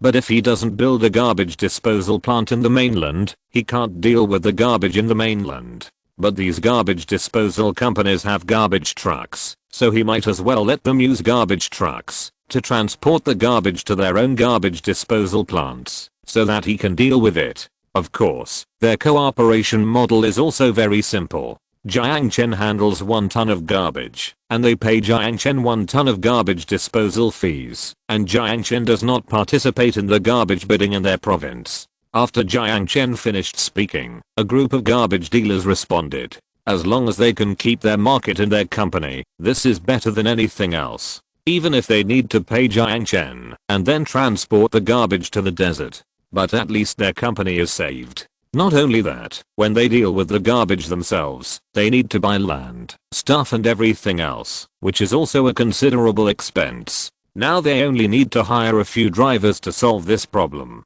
Okay, I agree to cooperate with you. I will cooperate with you too. Count me in too. A group of companies responded one after another. Minister Liu of the Ministry of Environmental Protection was also very happy to see that it was a reunion. After all, the companies that can participate in the exhibition have more or less some connection with them. If all the garbage in the country is transported here, cars alone will definitely not be enough. When I go back to Beijing tomorrow, I will apply to the higher authorities to open a special garbage transport train. Then we can build a railway directly to Sahara Energy Recycling Company, and then the garbage from all over the country can be transported here directly by rail. Minister Liu said goodnight. Jiang Chen nodded and said, then I'll have to trouble Minister Liu. Using trains for transportation can reduce congestion on the roads. Not only that, even when sandstorms come, the railways can still be used for transportation.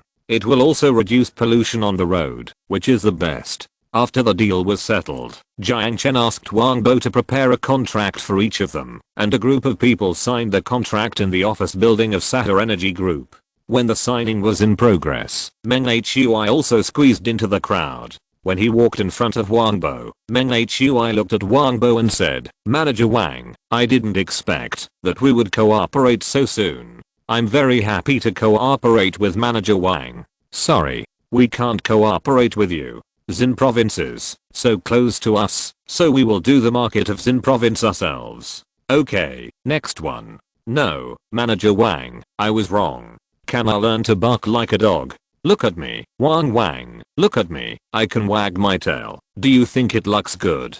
Meng Hui learned to bark like a dog. If he couldn't reach a cooperation with Sahara Renewable Energy Group, it would mean that he would completely lose the entire Xin province market. Not only that, by then, the more than 10,000 acres of desert land he purchased would all be wasted, and he really couldn't afford to pay for it. Chapter 335, Defending the Desert. Zhu Chang barked like a dog, and while barking, he lay on the ground and shook his head and tail. But Wang Bo didn't feel sorry for him. This man was a wolf that could never be tamed. If you feel sorry for him now, he will bite you hard sooner or later. Get up, it's useless. This is not our personal grudge, so it's useless for you to beg me. Of course, it's useless for you to beg anyone. We are determined to win the market in Xinsheng. Okay, security, take him out. After Wang Bo finished speaking, several security guards came and pulled Zhu Chao out. Zhu Chao's whole body was stiff. As he was dragged out, he kept shouting, I know I was wrong, I know I was wrong. Give me another chance, give me another chance. Seeing Meng Hui being dragged out, everyone was sweating. They knew that Meng's group was in trouble and their stocks would definitely collapse, because garbage disposal was the core business of their company. Okay, don't let this kind of villain ruin your mood. Everyone hasn't eaten yet. I'll take everyone to taste the characteristics of our Mojiang. Jiang Chen said that he would treat everyone to a meal, and the group of CEOs were also very happy. After all, Jiang Chen saved them. Let's go. How can we let brother Jiang treat us? I'll treat you. What do you want to eat? Let's go directly to a 5-star hotel. After talking to Jiang Leo, Jiang Chen shook his head and said, "You can't taste the characteristics of Mojiang in a 5-star hotel. Today I will treat everyone to mutton noodles. Go to the most famous Laocoon mutton noodle house in Mojiang."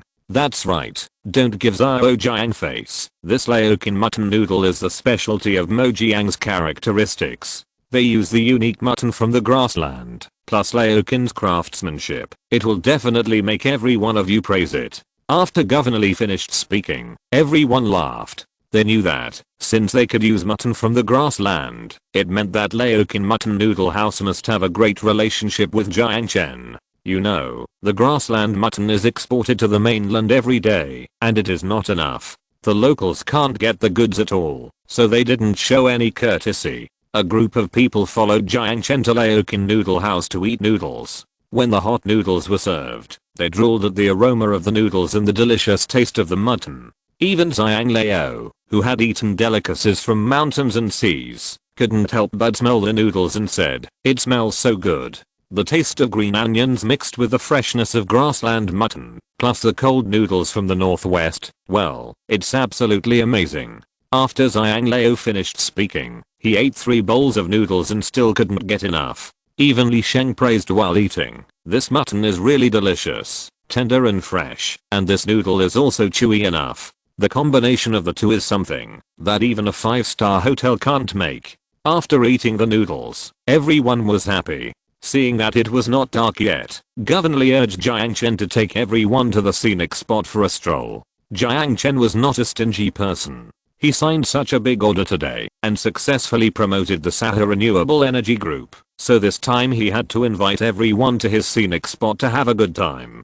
So Jiang Chen took a group of CEOs directly to the Bermuda Scenic Area. After admiring the pink muhly grass in the Bermuda Scenic Area, the group of CEOs were completely convinced. They gave Jiang Chen a thumbs up, and even the foreigners couldn't help but say, "It's incredible." When night fell, Jiang Chen took them straight to the Wooden House Town Scenic Area for a tour. Today's Wooden House Town is very prosperous. The town is very lively. Tourists are shoulder to shoulder on the rainforest street, and the goods are dazzling. Jiang Chen led everyone to stroll around the street, and then led everyone to the Qin Palace Scenic Area. The night was perfect. The Qin Palace Scenic Area seemed to pull them closer to Qin's moon. Until late at night, a group of people lingered. Late at night, Jiang Chen settled everyone in the villa area of Sakura Town. A group of business tycoons had long forgotten their itinerary arrangements and the business they were going to discuss. At this moment in Sakura Town, they truly experienced what it means to live in harmony with nature and the quietness from the fairyland. When leaving the wooden town, several wealthy people even wanted to buy a villa in the wooden town on the spot. However, they were rejected by Jiang Chen. His wooden town has not been sold to the public yet. All the houses here are for everyone to visit. Of course, most of the villas are used as hotels. The next day, after seeing off a group of wealthy businessmen, Wang Bo went to Shangjing with Minister Liu.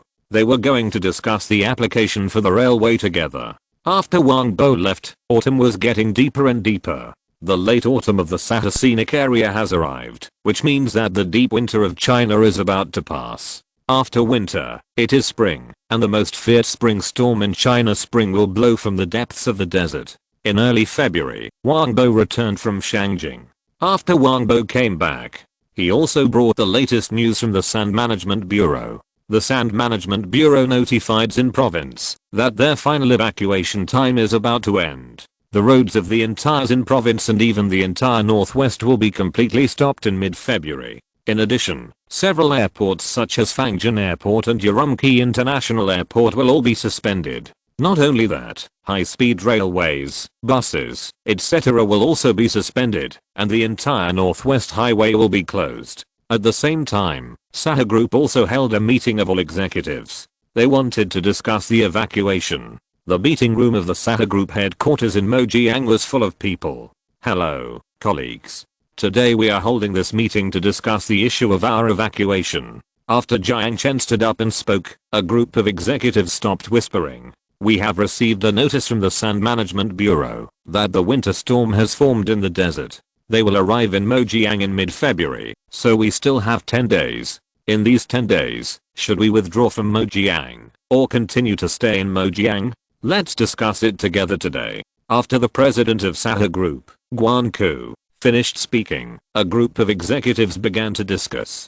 After a while, the president of the investment group stood up and said, since it is a notice from the Sand Management Bureau, let's evacuate. After all, this storm is said to be very strong, and it is difficult for us to withstand this winter storm. I agree to evacuate. Our construction company has been dead for a few months. Now all the investors in Yin and New District have fled, and we haven't recovered a lot of project funds. If we continue to stay here, if someone else dies, our group will lose a lot this year. It doesn't matter to our building materials company. You can leave or not.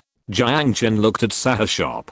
Manager K of Sahara Shop thought for a while and said, it's the same for us. Our business is mainly in the mainland, and our headquarters can also be temporarily moved to the mainland to work. What about Sahara Scenic Area Construction Management Group? Jiang Chen looked at Chen Jianzhao. Chen Jianzhao shook his head and said, our Sahara Scenic Area Group will not leave. Our Sahara Scenic Area has the most solid wooden houses in the world, and our Sahara Scenic Area has sufficient electricity supply. Not only that, our Sahara Scenic Area has purchased enough food, so the various companies under our Sahara Scenic Area Construction Management Group have decided to defend Sahara Scenic Area to the death. Chen Jianzhao was right. His Sahara Scenic Area Construction Management Group is basically composed of young people. They have settled here, so if they are asked to leave at this moment, they don't know where to go. Besides, if they all evacuate, who will protect their scenic area? And Chen Jianzhao believes that no matter how strong the sandstorm is, it can't destroy their wooden houses. Why evacuate? Will you be safe if you evacuate to King Province? Brother Chen, our animal husbandry group will live, and I with the grassland.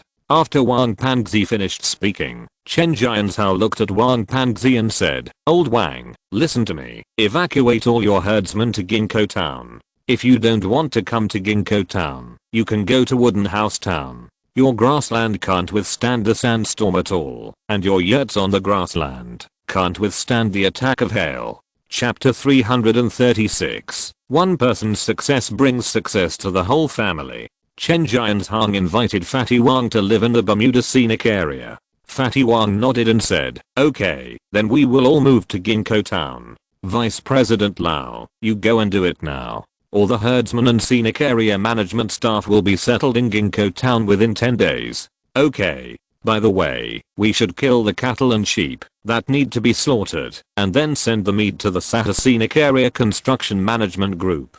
It will be used as our accommodation fee. After Fatty Wang finished speaking, Chen Jianzhang nodded and said, okay, it's a pleasure to deal with you, Old Wang. The people from the two groups refused to leave, and Wang Bo also stood up and said, we at the Renewable Energy Group company will not leave either. Even if a force 10 gale comes, we have a way to withstand it. After Wang Bo finished speaking, Manager K saw this and said, since everyone is not leaving, how can our Sahara shop leave? We won't leave either. Our building materials company won't leave either. Leo Chen, arrange accommodation for our brothers from the power group.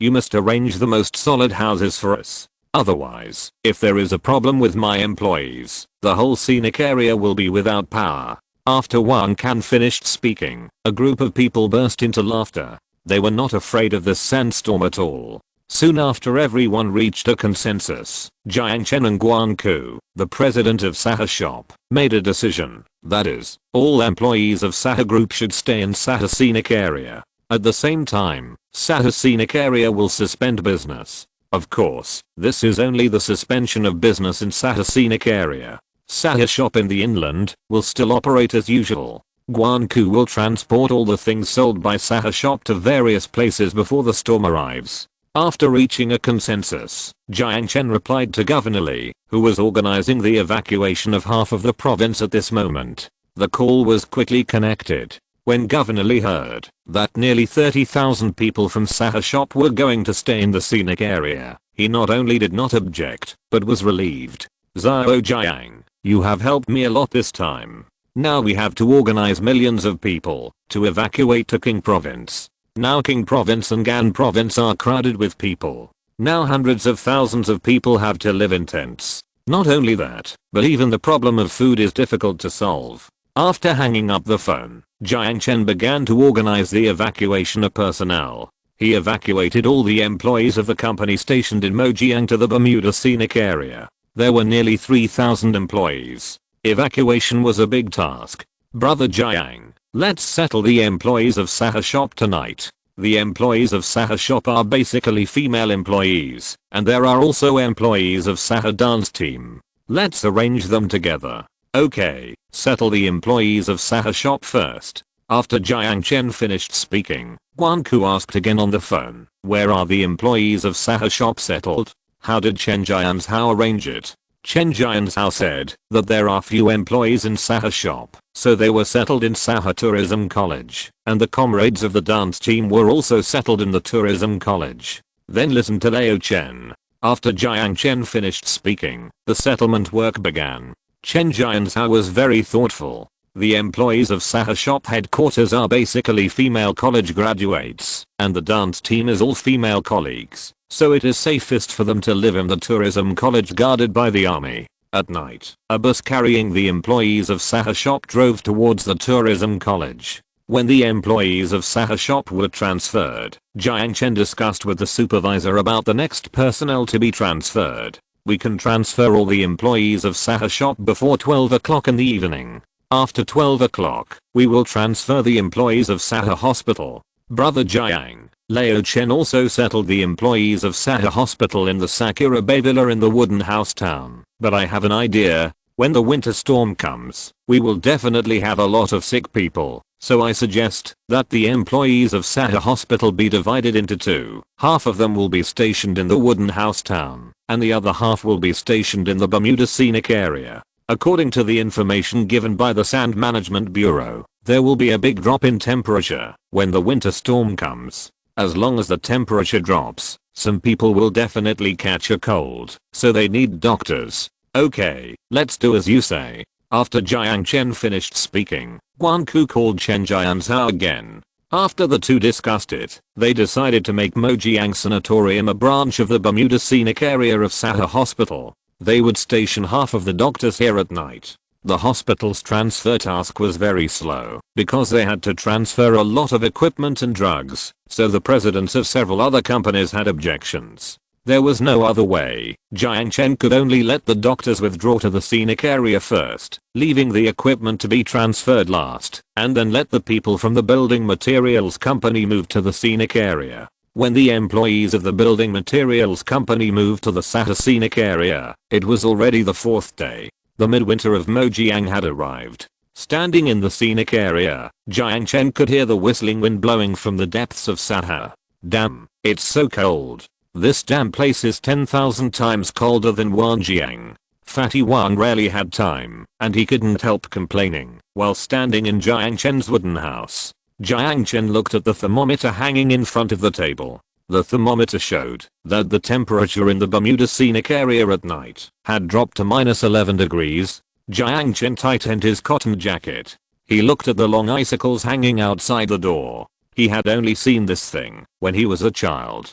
Can you please close the door for me? Fatty Wang leaned against the door. The strong wind blew in from the gap of the door. The cold was bone-chilling. Brother Chen, fortunately I dealt with the cattle and sheep before winter, otherwise they would have frozen to death in such a cold weather. By the way, I have to discuss something with you. The sheep pens and cow sheds I have left on the grassland must be air conditioned, otherwise they can't stand it. No one wanted to go out in such a cold weather. Fatty Wang came for a purpose. No, the power supply is tight. Now all the houses have to use air conditioners. You should use air conditioners in your cow shed. Wait, where did you get the air conditioners in your cow shed? I bought them. Fuck. Fatty Wang, they are his uncle's. Why are you still buying air conditioners to support them? I asked you to make money for me, not to let them enjoy themselves. Jiang Chen was speechless. Fatty Wang saw that he had let the cat out of the bag. He said awkwardly, I made some money from the scenic spot. Now, I have no place to spend it. I was thinking, why not let them enjoy the fruits of reform and opening up? Your uncle. I'll beat you to death. Jiang Chen was so angry. He was so short of money, and this guy lived like a god on the grassland. It's fine if he lived like a god himself, but he even wanted his chickens and dogs to ascend to heaven. It hurts, it hurts, it hurts. Fatty Wang shouted and ran out. As soon as he ran out of the yard, there was a sudden bang, and an ice pick pierced directly in front of his feet. Ah. Old Jiang. I was just turning on the air conditioner. Why did you hit me with an icicle? Before Fatty Wang could finish his words, Jiang Chen looked up and saw several icicles over 10 centimeters long flying in the dark sky. Chapter 337, A Dead City. Go back to the house. Jiang Chen shouted and dragged Fatty Wang into the house. At the same time, Jiang Chen pressed the red button on his desk, and then the whole scenic area sounded an alarm. What's going on? As soon as Fatty Wang was dragged into the house, there were a few bangs, and several small pits appeared in the yard. The real winter storm is coming, Jiang Chen said, and suddenly there was a harsh sound of wind outside the door. The sandstorm carried by the wind actually blew to Ginkgo town. Jiang Chen was about to notify everyone, but suddenly there was a bang, and an icicle in the sandstorm pierced through the glass and smashed the flower pot in his house. Close the window, Jiang Chen shouted, and Fatty Wang rushed to the window and closed it. After the window was closed, there was a crackling sound outside the door. Too scary. Brother Chen, there are icicles in this desert. If it hits someone's head, it would be strange if he doesn't die. As Fatty Wang was talking, Jiang Chen had already connected to the radio in the scenic area. This was what Jiang Chen was worried about. The winter storm is coming. All Sahara employees, please pay attention. All Sahara employees, please pay attention. From now on, stay indoors. Do not go out. Do not go out. Jiang Chen shouted. He really wanted to know the current situation of employees in the scenic area who were injured. In addition, were there any employees who had not been evacuated? However, in the entire desert, except for him, no one else had a signal on the phone. Fatty Wang, you stay here. I'll go find the supervisor. No. I have to go back to the grassland. I still have thousands of ducks in the river. Didn't you say that they were all dealt with? I know you don't tell the truth. Just stay here. There is such a big hail outside. Even if you rush to the grassland, you can't save the ducks.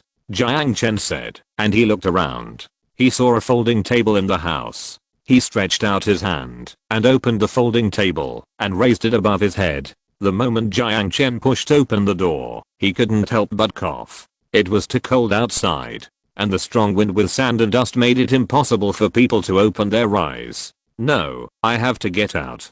Jiang Chen gritted his teeth and rushed out. He just ran into the yard, and suddenly his feet slipped, and he fell on the hard ground with a plop. The ground was frozen. Fuck, Brother Chen. Fatty Wang rushed out like a spring. When he ran to Jiang Chen, a piece of ice hit Fatty Wang's shoulder with a bang. Fatty Wang injured the pain, and grabbed the square table that Jiang Chen had thrown away, and put it on Jiang Chen's head.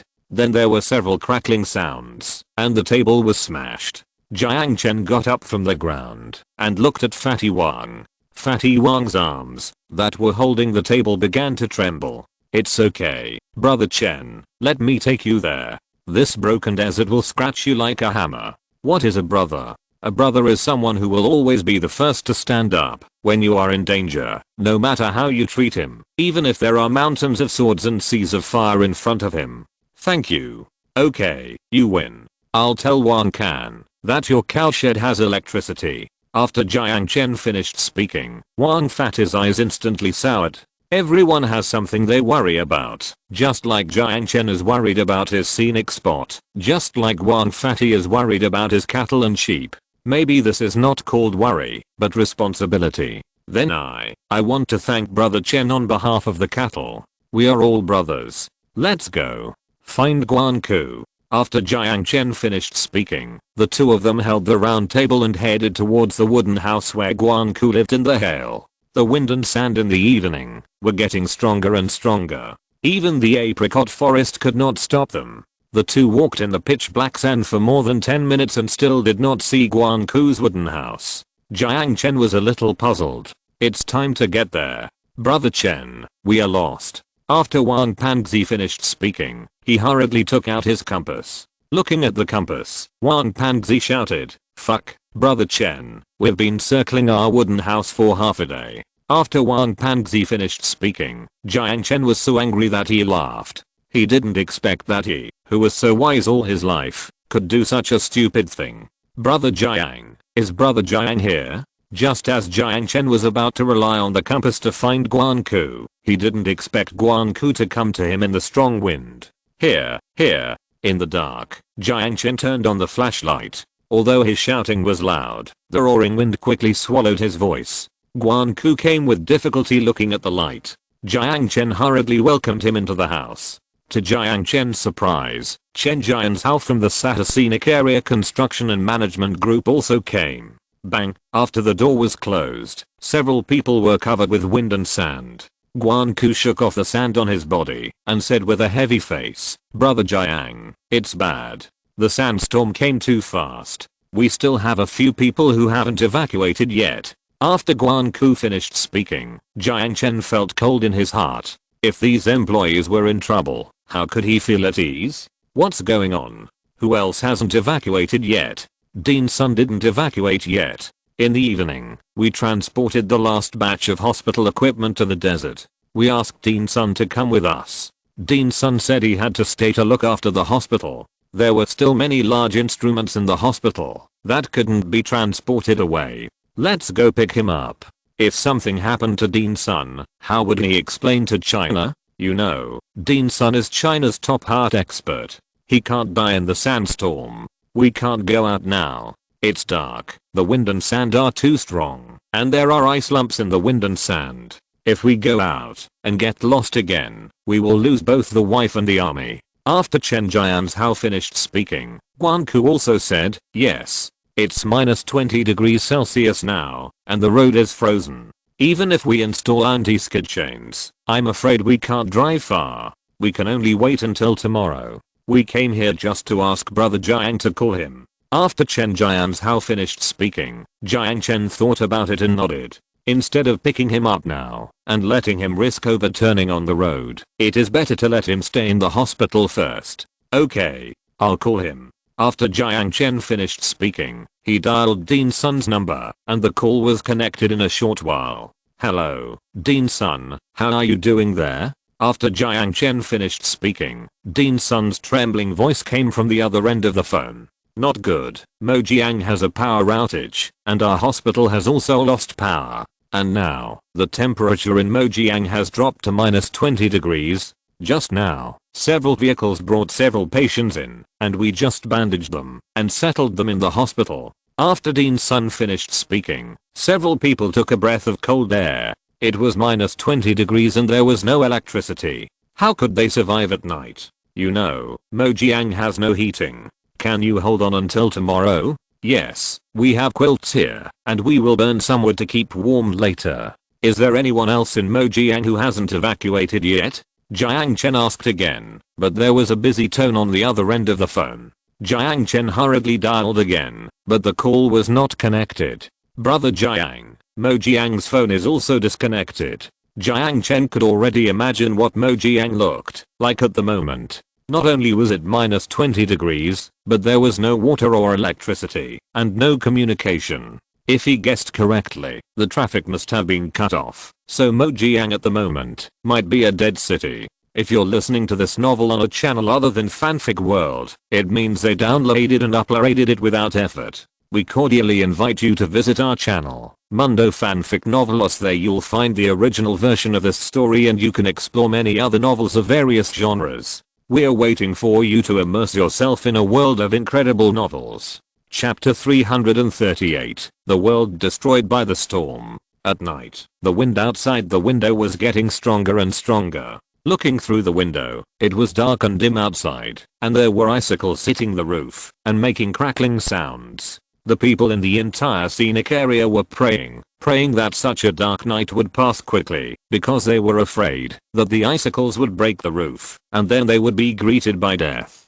"Everyone, take a rest here, and make a decision after tomorrow morning." After Jiang Chen finished speaking, Guanku and Chen Jian's Hao did not refuse. After all, the wind and sand outside were so strong that it was impossible for them to go back. Late at night, the temperature outside the house once dropped to -28 degrees Celsius, which broke the history of Mojang. What's more terrifying is that this low temperature also brought frozen sand and wine to beat everywhere, as if it was going to destroy everything. Jiang Chen didn't know how the night passed. This night was a torment for everyone. In the morning, when Jiang Chen woke up, the wind outside the window was much quieter. Fatty Wang was leaning on the window and looking out. The window was covered with sand and wind, and he could only see the outside world through the gaps in the sand and wind. "Fatty, what are you doing? I'm hungry. I'm going to see if I can get something to eat. I can smell the delicious meat buns in the cafeteria." After Wang Panzi finished speaking, Jiang Chen really wanted to punch him. "It's already this time, and you're still thinking about eating? Brother Jiang, there are no more ice spikes outside." Before Jiang Chen had time to confront Wang Panzi, Chen Jianzhao had already opened the door. As soon as the door opened, a cold wind blew in, making Jiang Chen shiver. Looking at the icy road outside the door, there were still barbed ice spikes on the road. Jiang Chen sighed. Fortunately, the electricity in his scenic area was laid underground, otherwise it would definitely be frozen and scrapped. Let's go and see the damage," Jiang Chen said as he crawled out of the quilt. After getting out of the quilt and putting on his cotton jacket, Jiang Chen walked into the yard. The grass planted in the yard had long been buried by the wind and sand. Jiang Chen went to the carport and opened the door. The car was as cold as a cellar.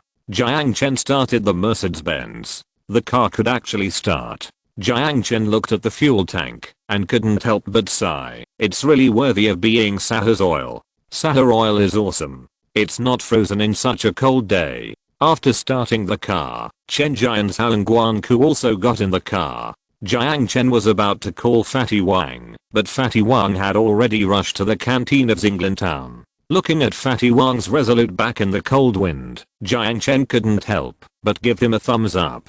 Let's go to Town first." The car drove to Town. The people in the town had already gone out against the wind. Fortunately, although it was cold in the morning, there was no ice, and even the wind and sand were much smaller. "Liu Peng, is anyone injured in your factory?" Jiang Chen stopped the car next to a middle-aged man. The middle-aged man was dressed like a cotton bag. He was holding a jar in his hand, and there were a few steaming buns in the jar. "No, brother Jiang, you eat the buns. I'll go fight again. By the way, I heard that several people in the flower petal factory were injured and sent to the hospital. Let's go and have a look," Jiang Chen said, and drove towards the hospital. The injured must have been transferred to the Mojiang sanatorium. When the car arrived at the Mojiang sanatorium, although it was very cold in the early morning, the Mojiang sanatorium was already full of people. Vice President Song, the head of the sanatorium, was busy directing the doctors to urgently treat various patients. "Dean Song, were there many people injured yesterday?" When Dean Song, who was in his 50s, saw Jiang Chen, he hurriedly reported the situation. "Manager Jiang, a lot of people were injured. The hail came too suddenly yesterday, and many people were outside and didn't react, so many people were injured. Are there any seriously injured?" "There were two, sent by the flower petals factory. They were strolling in the ginkgo forest yesterday and wanted to pick up the ginkgo nuts that had fallen on the ground. As a result, the hail came and they got lost in the ginkgo forest. They were seriously injured, but they are out of danger just now. This winter storm came too suddenly, so it caught the Sahara people off guard, so it is normal that there are many injuries. Do your best to treat them. By the way, does your hospital have any difficulties?" After Jiang Chen finished speaking, Dean Song thought for a moment and said, "We must ensure the power supply of our hospital. In addition, the ambulances must keep up. We don't have enough ambulances, so we must find a way to solve it." Speaking of cars, Jiang Chen said to Guanku, "Tell the power company to give priority to the hospital. In addition, dispatch a few cars from the scenic area to the hospital." "Okay." After Jiang Chen visited several employees who were most seriously injured in the hospital, the wind and sand outside became less and less. Jiang Chen looked at the dark sky. He knew it was time to set off to pick up Dean Sun. Otherwise, after the sandstorm tonight, the Sahara hospital, which had no water and electricity, might not be able to withstand it. Let's go to Mojiang. After Jiang Chen finished speaking, he took Guanku to Mojiang. The car left the hospital and passed by the ginkgo forest. After a night of wind and sand, many ginkgo trees had their branches broken by ice hammers. Not only that, but the bark of many ginkgo trees was also broken. Hey, brother Jiang, if we don't take some measures, I'm afraid our ginkgo trees will hardly survive this winter. Indeed, the temperature in the Sahara is now more than 25 degrees below zero, and these trees have broken bark. It would be strange if they didn't freeze to death. It's not easy to plant trees in the desert, but there's nothing we can do. The most important thing now is people. If the trees die, we can still plant them. If people die, there will be nothing left. Although Jiang Chen said so, he felt very uncomfortable when he saw the trees destroyed by hail. This feeling was the same as when Fatty Wang lost his duck. The car went around to the apricot forest. Although it was cold, fortunately the road in the apricot forest was not frozen, so the car drove very fast. Puff. Jiang Chen braked suddenly and quickly brought the two people back to reality. Be careful, the road ahead is blocked. 2-century-old apricot trees fell on a not very wide road. Jiang Chen got out of the car, and the wind blew away the cold that even his cotton-padded jacket couldn't keep out. What a pity. This one tree can help so many cancer patients. At this moment, the golden longevity apricot forest was the most severely damaged. The endless apricot forest was full of broken limbs, and several desert golden longevity trees on high places were directly uprooted. The golden longevity forest is south of the ginkgo forest, and the wind and sand are blowing from the southeast of the desert, so they are the first to bear the brunt. Let's take a detour. Jiang Chen knew that the road that wanted to pass through Guan'an Mountain through the golden longevity forest was no longer accessible, so he could only continue to the East Outer Ring Road and walk through the Rose Garden. When the car arrived at the East Outer Ring Road, the wind and sand became stronger and stronger. The strong wind carried the wind and sand and hit the car window, making Jiang Chen unable to see the road ahead clearly. Brother Jiang, there is nothing blocking the East Outer Ring Road. The wind and sand uprooted the desert giant column cactus. That's right, after the wind and sand were blown away by the wipers, the desert giant column cactus outside the East Outer Ring Road was uprooted. Jiang Chen recalled the news reports. Jakarta had just encountered such a sandstorm, so the entire city was submerged and no one came out alive. Even the giant cactus can't stop the strong wind. The wind force is at least level 8. Guanchu, let's go to the wooden town first. It's closest to the heart of the desert. I'm afraid there is no communication in the desert, so Jiang Chen has not received any news from the wooden town until now. Okay, anyway, the road hasn't frozen yet, we still have a lot of time. The person Jiang Chen cares about most is in the wooden town. After all, Anna is there. Chapter 339. I'll take you to find the answer. Speaking of the wooden house town, you should know that Jiang Chen settled the most important people of the entire Sahara group in the wooden house town. I hope they are all okay. When the car drove into the Western Avenue, the Western Avenue was already covered with dust. These dust in the extremely cold air had turned into hard lumps on the ground.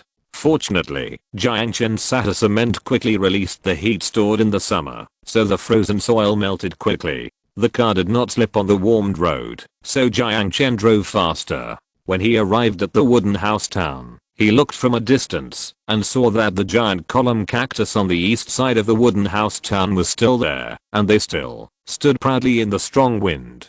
Brother Jiang, the giant column cactus did not fall, which means that the wooden house town is at least still there. Guanku was a little surprised, and Jiang Chen was also a little relieved. After the car entered the wooden house town, the surrounding temperature instantly warmed up a lot, and there was less wind and sand on the road, which surprised Jiang Chen. Look, the wooden houses are all there. Brother Jiang, look at the locust trees and bamboo forests on the roadside. They are all there. The Ming and Qing dynasty villas in the distance seemed to be unaffected.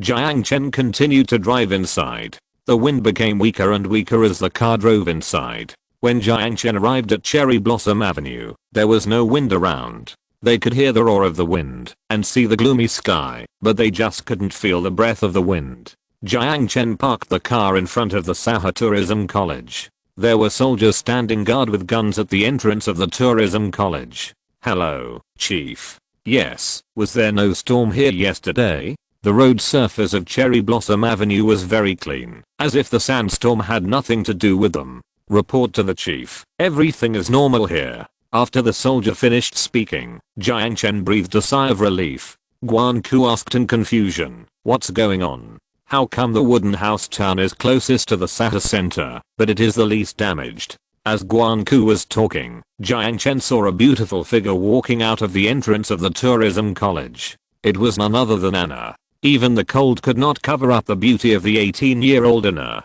"Jiang Chen, why are you here?" Anna was very surprised. She trotted all the way towards Jiang Chen. When she ran in front of Jiang Chen, she threw herself into his arms. "Anna, are you okay?"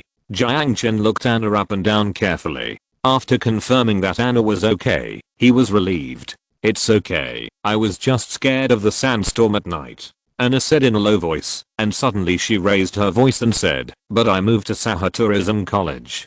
By the way, Jiang Chen, I met a new friend. She dances very well. I like dancing with her very much." While Anna was talking, a girl with a round face and a bun came out of Sahara Tourism College. Although the girl was wearing a thick cotton coat, she walked lightly, as if her feet were not on the ground, but on the clouds. When she got closer, Jiang Chen saw the girl's face. She was very clean and elegant. She had the traditional beauty of the Chinese. "Xiaoqin, come quickly, I'll introduce someone to you," Anna said as she took Xiaoqin's hand and pulled her to Jiang Chen's side. Xiaoqin saw that it was Jiang Chen, and she smiled a little embarrassedly and said, "Mr. Jiang." This person was none other than the beautiful Zukin, who was personally recruited by Jiang Chen. She was the lead dancer in the dance team and the captain of the Sahara dance team. However, the Sahara scenic area is very prosperous, and they have not been put to use yet. "Well, I'm relieved that you will be together in the future. By the way, from today on, stay in the house and don't go out if you have nothing to do." After Jiang Chen finished speaking, Anna wanted Jiang Chen to talk to her, but Jiang Chen just comforted her a few words and left. After all, his scenic area is now on the street of life and death, and he can't be sentimental. "Nana, as long as you are okay, I have to go back. Dean's son is still in Mojiang. I have to pick him up."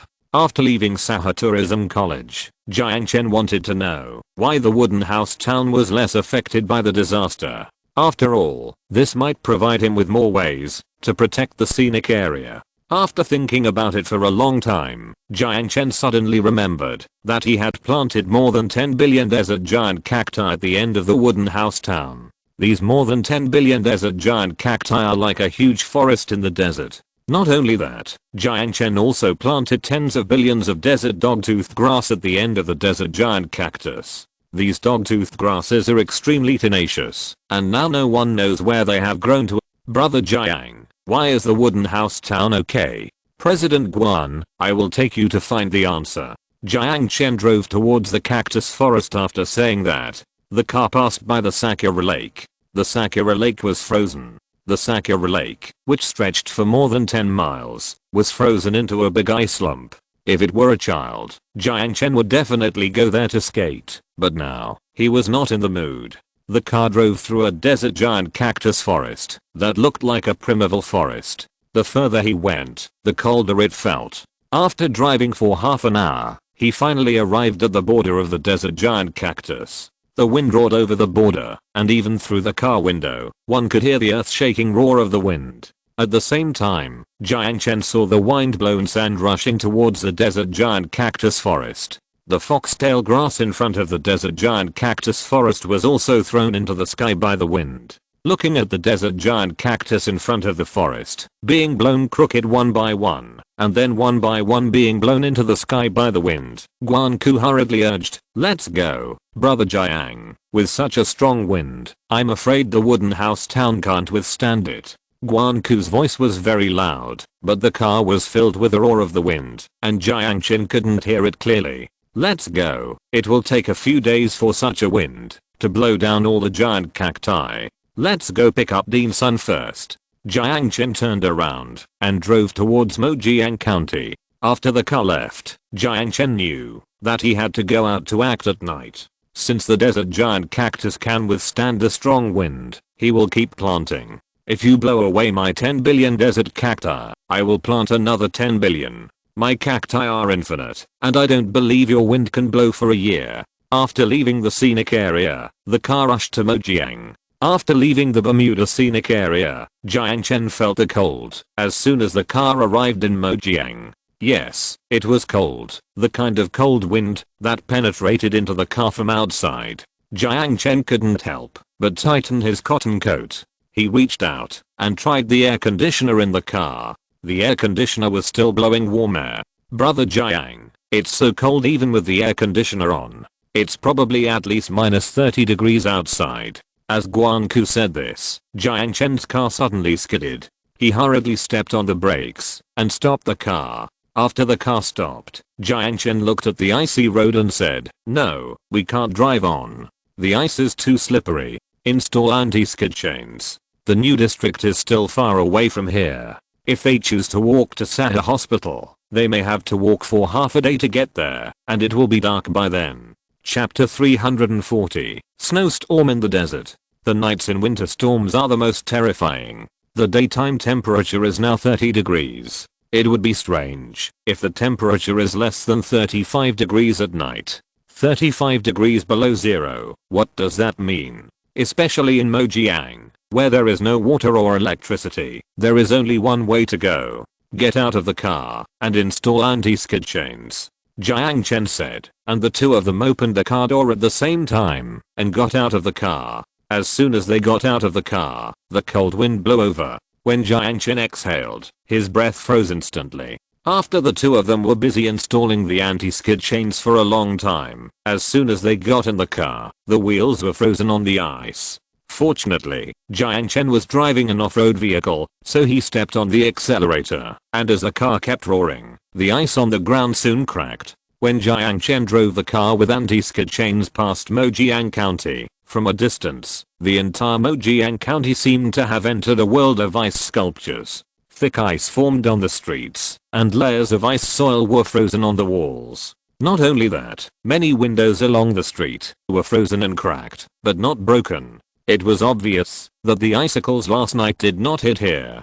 Jiang Chen looked up at the sky. The sky was getting darker. It was so cold that it was likely to snow. Once it snowed, the entire Mojiang would probably become a snowy city.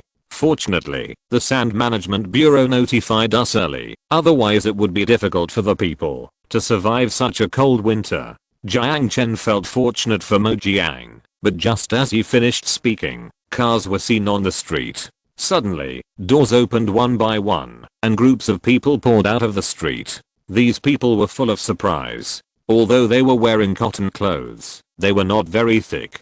Such cotton clothes were obviously unable to withstand the cold of Mojiang. "Someone is coming. Someone is coming. Please save us. Save us. Give us something to eat. We haven't eaten for 2 days. I know you guys. You are Sahara's car. Can you give us some Sahara mineral water? I'll give you money. All my money. Give me some water." A group of people surrounded Jiang Chen's car. Looking at their eager eyes, Jiang Chen shuddered. What's going on? Why haven't you left yet? After Jiang Chen finished speaking, a group of dusty faces walked over from the street in the distance. The leader was wearing a black down jacket, his hair was messy, and there were a few people following him. Those people followed him and kept talking. "Stop talking.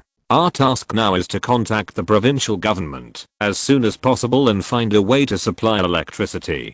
County Magistrate GUO, it's useless. The power equipment in the entire southwest region has been destroyed, and all communication equipment has failed. Yes, County Magistrate GUO, we are now an isolated city. Even if we send people to Urumqi now, no one can get there." As the few people were talking, they saw the people swarming on the street. GUO Keming looked at the scene in front of him and hurried over. "What's going on? What's going on? Everyone, hurry back to your rooms. It's cold outside. Hurry back to your rooms. Everyone, Try to keep warm. We will definitely contact the provincial government and rescue you. After Guo Keming shouted to the crowd, a group of people saw that it was Guo Keming, and they were immediately disappointed. County Magistrate Guo, it's useless. They won't come to save us. These days, the rich have all left, and we poor people are left behind. Who will care about the lives of the poor now? That's right. Why didn't they think of moving us out first, when they were evacuating? Now that the storm has suddenly come, they just leave us here to die. You have to believe us. We will definitely find a way to take you away. County Magistrate Guo, don't comfort us. It's such a cold storm, and the road is frozen. How can they come to save us? What's more, we are not just a few dozen people. There are tens of thousands of people in our entire county. Don't make a fuss. We have tens of thousands of people, and there are still more than 100,000 people in Yi City who haven't evacuated yet. By the time we leave, we will have become ice lumps. In the gloomy sky at noon, sporadic snowflakes actually floated. Looking at the snowflakes in the sky, Guo Keming showed a desperate look on his face. But when he looked at the people, he shouted again like a chicken blood, everyone listen to me, everyone listen to me. Even if we can't get out for the time being, as long as we hold on, the sandstorm will soon pass. That's right, you have to listen to County Magistrate Guo, and go back quickly, to take out all the things that can be used for heating. In addition, pile up all the food by your bed, and pay attention to the safety of the wood that can be burned at home. After the deputy county magistrate finished shouting, Jiang Chen opened the car window. He saw Guo Keming coming and asked hurriedly, County Magistrate Guo, why haven't you evacuated yet? Guo Keming saw that it was Jiang Chen. As if he saw hope instantly, he hurriedly squeezed out of the crowd and got on Jiang Chen's off-road vehicle and said, Zio Jiang, I was just about to contact you. Let's go. Let's talk in front. After Guo Keming finished speaking, Jiang Chen started the car and drove towards Sahara Hospital. The car left, and the people behind him followed the car and chased after it. The deputy county magistrate and others hurriedly stabilized them. The car was getting farther and farther away from the county town, and the road leading to Mojiang New District was full of mud. Jiang Chen asked while driving, County Magistrate Guo, what's going on? Didn't you receive the notice a long time ago?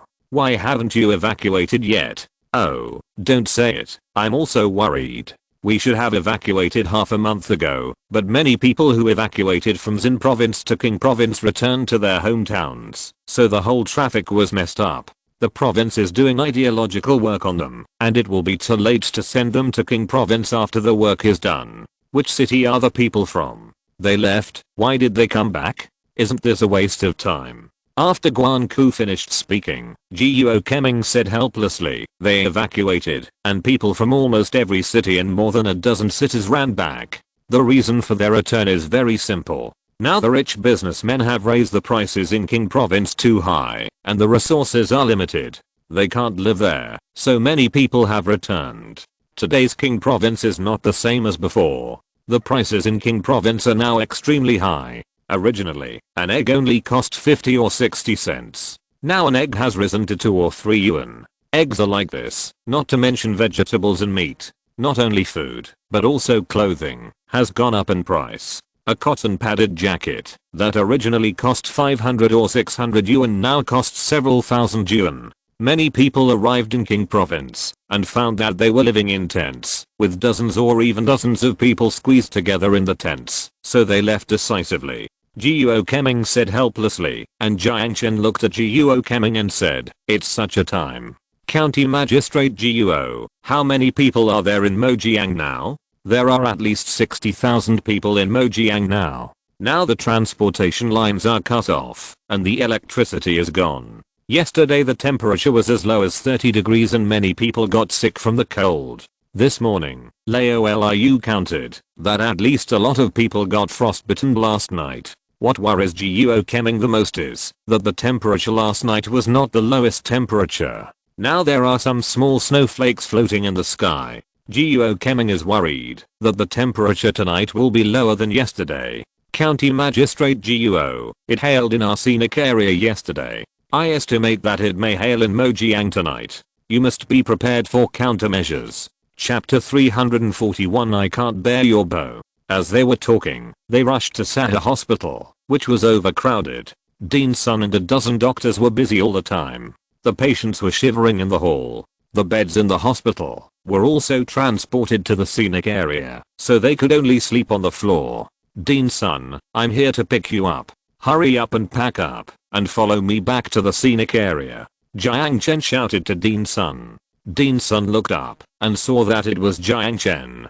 He hurriedly shook his head and said, no, I can't leave. There are so many patients here. If I leave, what will happen to them? Let them all go to the county hospital. You must come with me. I must ensure your safety. After Jiang Chen finished speaking, Guanku also said, there may be a blizzard tonight. There are only so few people in the hospital. We can't save many people.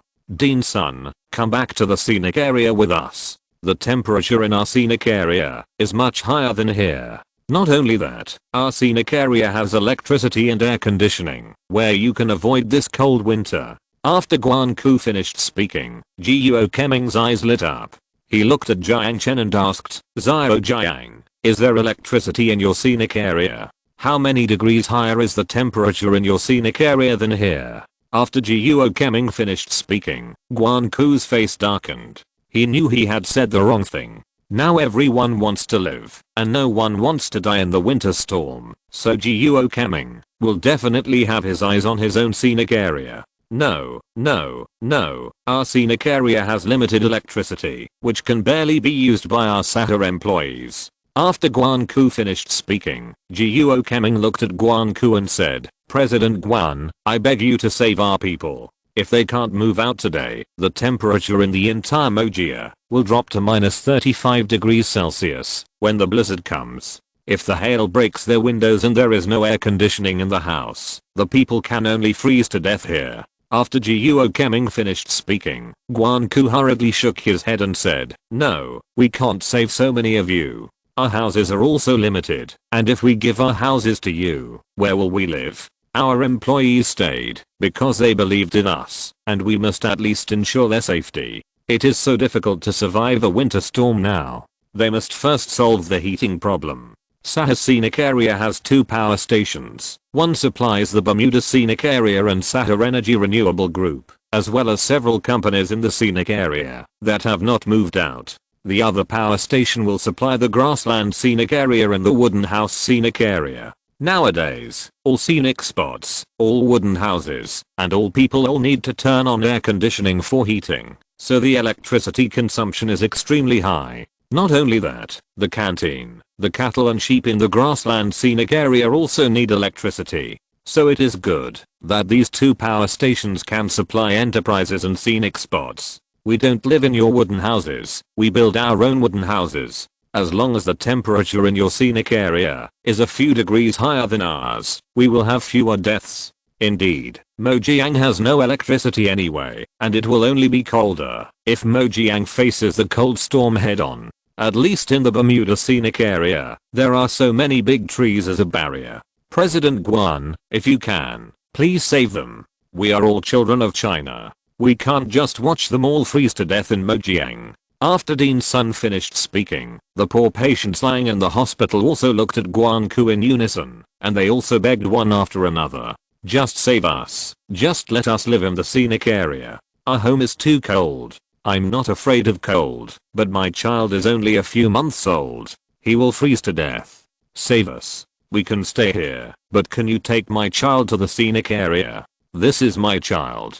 Please take him away and give him a chance to live. In the future, he will work like a cow and a horse for you to repay you. A woman in the crowd pushed her 3-year-old child to Guankusuo, and others also pushed their children to Guankusuo. That's right, we are not afraid of death, but we just pity these children. Please take them away. They don't have to live in wooden houses. Let them stay behind the trees. It's their life that they can live. Even if they die, I will be grateful to you. After the blizzard comes, the temperature in Mojiang may drop to more than 40 degrees below zero. At that time, the house without air conditioning is destined to be unable to withstand the wind and snow. Therefore, even if their children hide behind the trees, as long as the ice lumps don't kill them, give them a sip of hot water, and they hug each other, they may be able to survive this cold winter. I'm sorry. I'm really sorry. Our cabins are full. Guan-ku knew that the cabins were not full. But he knew that if these people moved into the cabins, if they were not given electricity, they would eventually freeze to death in the cabins. Rather than letting them freeze to death in the cabins and letting the entire Sahara group bear the stigma, it would be better to be cruel now, at least so that the Sahara group can have a chance to breathe after the snowstorm. Save the children. Save the children. I kneel down for you, a man said, and knelt on the ground with a plop. The little girl beside him hugged his shoulders and cried, and the man also hugged her and cried into tears. Please, Guo Keming, also kneel down for you. Save my people. I really have no other choice. I can accompany them to die in Mojiang, but also leave a descendant for us in Mojiang. Guo Keming also knelt on the ground with a plop. A man's knees are made of gold, let alone Guo Keming. When a group of people saw the county magistrate kneeling on the ground, they also hugged their heads and cried, County Magistrate Guo, stand up.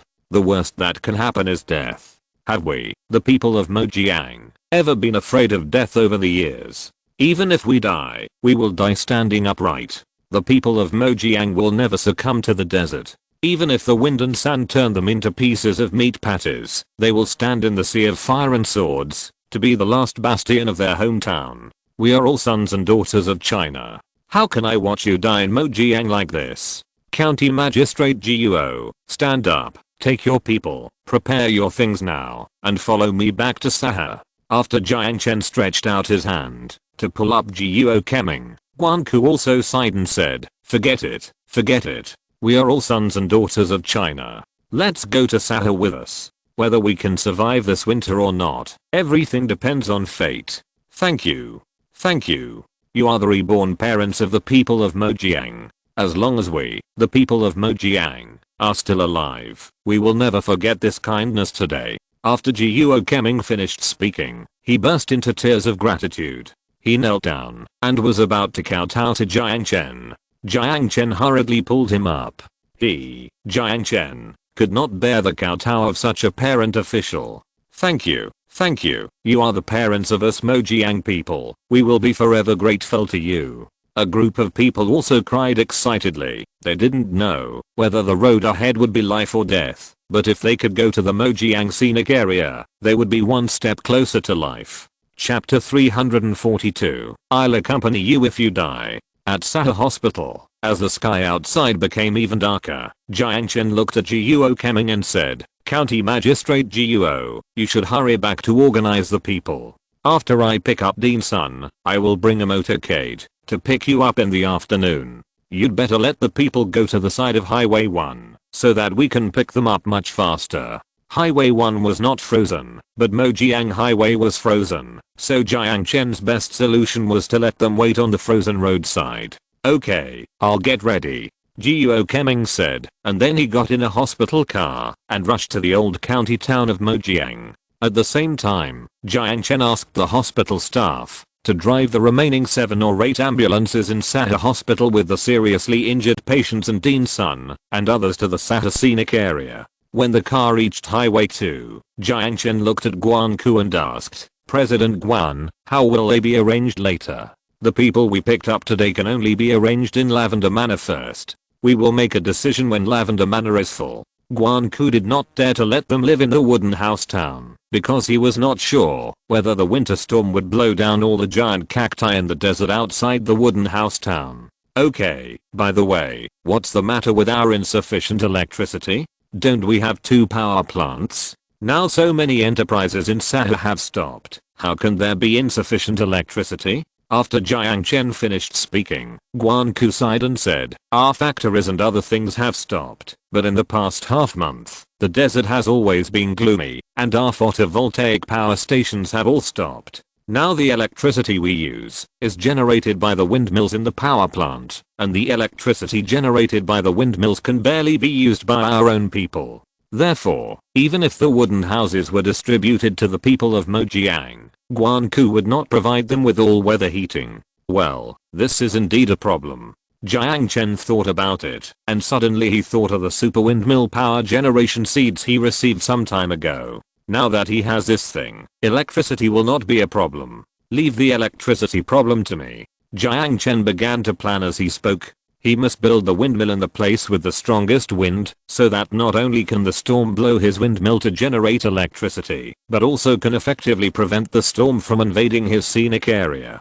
Brother Jiang, there is another problem. We can provide them with accommodation, but how to solve their food problem? 60,000 people need to eat a lot every day. Speaking of food, Jiang Chen thought about it and said, leave this problem to County Magistrate Guo. We just need to take care of ourselves. Although Jiang Chen said so, he knew that the remaining food in Mojiang might not be able to survive this cold winter. After rushing to the desert wind and sand became stronger in the afternoon. Jiang Chen looked at the sky and saw snowflakes floating in the desert. Once the snowflakes floated, I'm afraid that the entire Bermuda scenic area will enter the ice and snow. After Jiang Chen settled Dean's son, Chen Jianzhao heard that Jiang Chen had asked the people of Mojiang to come as well, and he hurriedly objected. In Jiang Chen's office, the CEOs of several Sahara groups were all there. Xiao Chen shook off the snow on his body and said, Brother Jiang, we can't save so many people. Saving them will only drag us down. Wang Can also looked at Jiang Chen and said, Brother Jiang, I could have barely supplied them with electricity, but President Wang asked me to supply electricity to his grassland, so the little electricity I have left is really not enough. I'll take care of the electricity problem. President Wang, you'll find an electrician and prepare the wires later, and I'll deliver the electricity soon. In addition, Lao Chen, please arrange accommodation for the people. Jiang Chen was determined, and Guan Ku also said beside him, don't persuade them. They are all Chinese. Can we just watch them die? Lao Chen, besides Lavender Town, are there any other places where we can accommodate people? There's no place left. How many people are there? About 60,000. After Jiang Chen finished speaking, Chen Jianzhao frowned and smiled bitterly. They said 60,000 people, so it's definitely more than 60,000. As far as I know, except for the rich people who left by car in Mojiang, all the other people stayed. There are at least 70,000 people. Chen Jianzhao is very familiar with Mojiang. How could he not know about Guo Keming's tricks? He said 60,000, but he was afraid that Jiang Chen would not agree. When the people came, Jiang Chen could still drive them away. Even if there are 100,000 people, we have to save them. Isn't it just to provide them with a place to live? The people of Mojiang have helped us a lot on weekdays. Jiang Chen finished speaking, and several people were silent. Then all our employees will move to the wooden house town and leave the houses in the apricot forest and ginkgo forest and the houses in the pink muley grass area to them. These houses are enough for them to live in. When the time comes, the power station on line 2 will be given to them, and we will use the electricity from the wooden house town. After Chen Jianzhao finished speaking, the others nodded. They had not been to the grassland and did not know the situation in the grassland, but they knew that the place that was least affected by the wind and sand was the wooden house town. There were many houses in the wooden house town, and the entire Sahara staff could only live in the cherry blossom town. Okay, then we'll all move to the wooden house town. Old Chen, you lead everyone to move now, and the presidents of each group, you are responsible for calming the emotions of your employees. That's all. Let's get started. Jiang Chen finished speaking, and Chen Jianzhao and others went out. They had to move before the storm came at night, otherwise they would be trapped here. Chen Jianzhao organized the relocation of Sahara employees. After the tasks were distributed, Jiang Chen left Guan Ku to stay and settle the people from Mojiang. He led more than a dozen buses to the border of Mojiang. In the evening, the snow was getting heavier and heavier, and it was freezing outside. When Jiang Chen rushed to the edge of the desert, a group of people had already gathered at the edge of the desert. Guo Keming looked nervously in the direction of Sahara. When he saw the car coming, he was so excited that he almost cried. Yes, this kind of waiting really made him anxious, because there were a group of children standing behind him. The car is coming. They didn't lie to us. The car is coming. Guan Ku waved his hand at the Sahara convoy in the crowd, and the people behind him were boiling. The bus is coming. The bus is coming. The children are saved. The bus turned around and stopped at the terminal. Jiang Chen pushed open the door and got out. County Magistrate Guo, we are here. Okay, let the children get on the bus. After Guo Keming finished speaking, several county leaders hurriedly asked the children to get on the bus. There were at least hundreds of children at the end of Highway 1, but they lined up in an orderly manner. Women holding babies stood at the front, followed by children aged 1 or 2, and so on, in order of age, until they were 7 or 8 years old. Behind the 7 or 8-year-old children were some elderly people. Although the people of Mojiang are poor, their tradition of respecting the elderly and loving the young is really admirable. Looking at the crowd, Jiang Chen couldn't help but give a thumbs up. Yeah, the work is hard, everyone wants to leave, and it took County Magistrate Guo a lot of effort to get everyone to agree. After Deputy County Magistrate Zhang finished speaking, Guo Keming said with a bit of embarrassment on his face, most of the people are still very clear about the big picture, but some are afraid of death. However, I will let those who don't abide by the rules go last. I will accompany them to the end, and they will have nothing to say. Chapter 343 Super Base Station. At any time, in the face of life and death, there will always be people who are selfish. This is human nature, and the people of Mojiang are no exception. County Magistrate Guo, I have asked my brothers to control them all. If anyone dares to block the car, I will kill him today. An Audi car stopped behind the crowd, and then a ruffian got out of the car. After seeing Jiang Chen, the man shouted excitedly, Brother Jiang, why did you come in person? I knew that with you, we Mojiang people will never have to worry. Brother Long, you didn't withdraw. Why leave? Go to King Province to be someone's grandson. Old Liu ran to that place and almost spent all the money he earned. He wants to come back. After Brother Long finished speaking, Jiang Chen knew that King Province was not easy to get along with. Zhao Jiang, can there be another bus? There will definitely be a snowstorm tonight. We don't have heating measures there. I'm afraid the children and the elderly can't stand it. Jiang Chen looked up at the sky. The sky was covered with dark clouds. I'm afraid there will be a heavy snowstorm at night. Okay, then we'll make another trip. However, my drivers have to go back to the wooden house town, so you find a driver to follow the car, and you can run it by yourselves later. You can run as many trips as you want and carry as many people as you can. In addition, I'll give you free gas at my gas station and I'll give you a gas card. After Jiang Chen finished speaking, Guo Keming simply held Jiang Chen's hand and said, Zhao Jiang, I won't say much about gratitude. If we can meet again alive, I will definitely treat you to a big drunk. Okay, come to the wooden house town to find me then. As the two were talking, Brother Long looked at the child behind him and said, my car can carry a few people, why don't you let me join in? Yes. Private cars run faster. County Magistrate Guo, you go and organize trustworthy people to drive to send people. Anyway, the road is wide and there are limited cars in my scenic area. Everything depends on you. After Jiang Chen finished speaking, Guo Keming nodded and said, okay, then I'll go back and organize everyone to drive people to the Mojiang scenic area. After Guo Keming got on the bus and went back, the bus was full soon, so the team drove the bus towards the scenic spot. After arriving at the scenic spot, Guanku had already ordered people to clean the house in Lavender Town. This place was originally rented out as a hotel, so there were beds and quilts. There was also an air conditioner in the house, which could be used as soon as it was turned on. Hurry up and let the children go in. It's too cold outside, don't freeze. After the car stopped, Guanku hurriedly called everyone to rush into the house. When everyone got off, it was almost evening, and Jiang Chen asked Saha's driver to evacuate the wooden house town. The drivers thought of the shivering and robbing children waiting at the border, and they shook their heads and said, Brother Jiang, we are familiar with Sahara, so let's go pick them up. We run fast. After a group of people pleaded, Jiang Chen nodded, and then they drove more than a dozen buses towards the border. The evening faded away, and night soon arrived. When night arrived, the wind and snow in the scenic area became stronger. The wind and snow mixed with the sand from the desert made it impossible for people to open their eyes.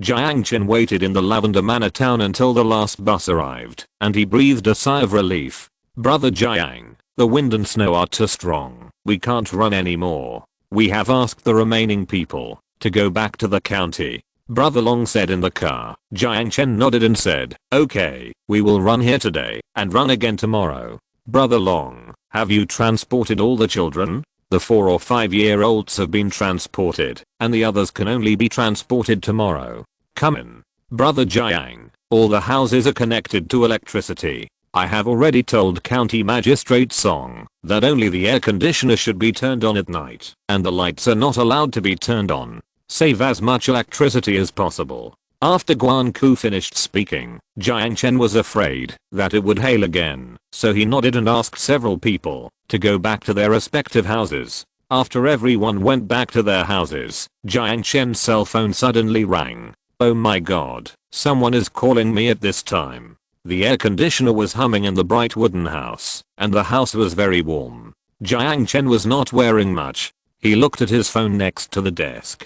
On the table was his new plan for the scenic area. The plan marked the places in the Sahara scenic area that could still be inhabited, and each place was marked with specific numbers. He turned on his phone, and the things that popped up in the phone made Jiang Chen very happy. That's right, no one sent him a message, but a message from the desert farming system. System prompt: the number of player tourists has exceeded 100,000. Players will receive a new seed. Please pay attention to it. Oh my god, 100,000 tourists will give you a new seed. After the arrival of winter, Jiang Chen had everything he needed. The only thing he lacked was seeds. Give me a powerful seed this time. The sandstorm is coming. If you don't give me more power, I will die in the winter storm. I don't know if I will give you money. Jiang Chen clicked on the seed grid as he spoke. What made him happy was that this time he was not given flower seeds, but building material seeds. If he was given a flower seed at this time, Jiang Chen would smash his phone immediately. He did what he said. In the building material seed grid, Jiang Chen looked at the new seed. The new seed was a tower-like thing. Looking at the tower, Jiang Chen scratched his head and said, "Tower, why do you give me a tower in such a strong wind? Will it dry quickly if I hang it there?" Seed introduction. Star Alliance Signal Tower. This signal tower can send 4, 5, 6, 7, 8 G signals. It has a large coverage area, strong signals, and is not afraid of strong winds and rainstorms. It is the most commonly used signal tower in the Interstellar Alliance. Oh my god, it's too good to give it directly to the signal tower. Jiang Chen sighed for a while, but after thinking about it, it was at least a seed exchanged for 100,000 tourists. Now what I'll lack is the signal tower. With the signal tower, my scenic spot will have a signal, and it will be much more convenient to contact anyone. Of course, more importantly, with the signal, it is tantamount to letting the desert enter the modern civilization era. System prompt. This signal tower requires an information base station, and the information base station and signal tower need to be purchased separately. If you want to buy it separately, you have to buy it. Let's take a look at the price first. Jiang Chen clicked on the price reminder while speaking. After seeing the price, Jiang Chen blinked his lips. You really dare to ask? Price reminder. Information base station. 300 million yuan per station. An information base station can provide information for a scenic spot. Jiang Chen even suspected that this was taking advantage of the fire. An information base station costs 300 million yuan, and it can only cover one scenic spot. He has 3 scenic spots, so it will cost 900 million yuan. What's more, he has an army. The army's signal must not be mixed with the civilian signal, so he has to build an additional information base station, which is 1.2 billion yuan. It's not enough to have a base station alone. He also needs a signal tower. After all, we have entered the mobile phone era. Mobile communication has long become the mainstream of the world, so Jiang Chen has to buy a signal tower. Look at the price of the signal tower. Jiang Chen clicked on the price reminder of the signal tower while speaking. Price reminder. This signal tower can provide 5G, 6G, 7G, and 8G signals. There is no need to upgrade, so all the costs are mixed together, and the price is expensive. One signal tower costs 50 million yuan. 50 million per tower, that's too expensive. Are you trying to cheat me because I'm rich? Chapter 344, the border guards rescued them. Jiang Chen calculated that a town needs at least one signal tower of this kind in the desert, and the Bermuda scenic area alone needs 4. The grassland scenic area needs nearly 6 signal towers, and the wooden house town also needs 4 signal towers. Not only that, he also needs to build a base station and 2 or 3 signal towers on Highway 1 and Highway 2 in the Sahara scenic area, and a signal tower is also needed at the Sahara Renewable Energy Group. Of course, there is also his military base, which also needs a signal tower. If you calculate it this way, it will need 19 signal towers, that is 950 million. In addition, add 5 base stations, and that's 2.3 billion. 2.3 billion is acceptable. After all, Jiang Chen is not a person who lacks money now. Ahem, that can't be said. 2 months ago, Jiang Chen was a person who had no shortage of money, but when the sandstorm came, Jiang Chen became a person who lacked money. After all, he repaid the 20 billion loan from Guaki Bank. Of course, Sahara Group still has a lot of money left, and Jiang Chen used the rest of the money to buy a house in Yunnan New District. Jiang Chen had a headache when he thought of the house in Yunnan New District. He never expected that the storm would be so strong. After the storm passed, Yunnan New District would have been in a different state. His investment of tens of billions would definitely go down the drain. But life is like this. Good and bad are interdependent. Since you have decided to invest, you have to take risks. Let's see how much money is left in the card first. Jiang Chen said this and opened his mobile bank. He looked at the mobile bank and was happy to find that there were more than 30 billion in the mobile bank. This money was part of the garbage disposal fees paid in advance by various provinces collected by Sahara Renewable Energy Group.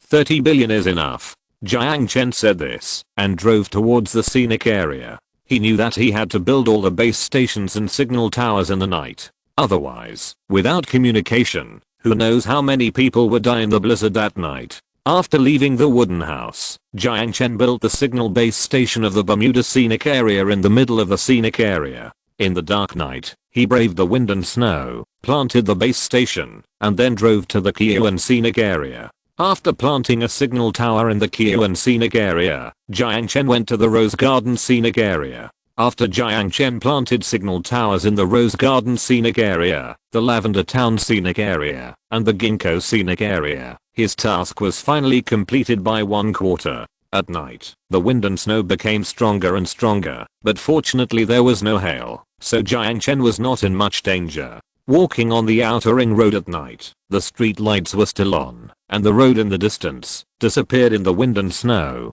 Looking at the snowflakes just drifting under the street lights, Jiang Chen suddenly thought of when he was studying in Beijing. He liked to watch the snowflakes falling under the street lights. But on such a night, he obviously didn't have the mood to stop and appreciate it. After all, the temperature in the Bermuda scenic area had dropped to -25 degrees Celsius at this moment. That kind of cold, even with the air conditioner on, would make people shiver with cold. Fortunately, there was no hail, and the weather was not bad enough to destroy the home, so Jiang Chen drove straight to the wooden house town. After Jiang Chen built a signal base station in the Xinya scenic area of the wooden house town, he built 4 signal towers in the rainforest scenic area, Western Manor, Sakura Bay, and Sakura Lake. After returning from the wooden house town, it was already late at night. In the middle of the night, the air was even colder. Jiang Chen refueled and drove towards the grassland scenic area. He knew that this kind of high-tech product had to be planted all at once. Otherwise, with so many people in the scenic area now, it would be bad if they were discovered. When he arrived at the grassland scenic area, the grassland scenic area was already covered with heavy snow. Jiang Chen walked to the animal husbandry group in the middle of the scenic area, and he built a signal base station next to the animal husbandry group. He drove in the wind and snow, and rushed to the Plain River scenic area and the Desert Sunset scenic area. After planting signal towers in the 2 places, Jiang Chen planted another signal tower near the sanatorium in the scenic area, and then planted another signal tower in the desert secret town. After planting the signal towers, Jiang Chen drove all the way to the depths of the desert. After building the base station and signal tower at the Sahara core, Jiang Chen drove to the factory area between line 1 and line 2 before daybreak.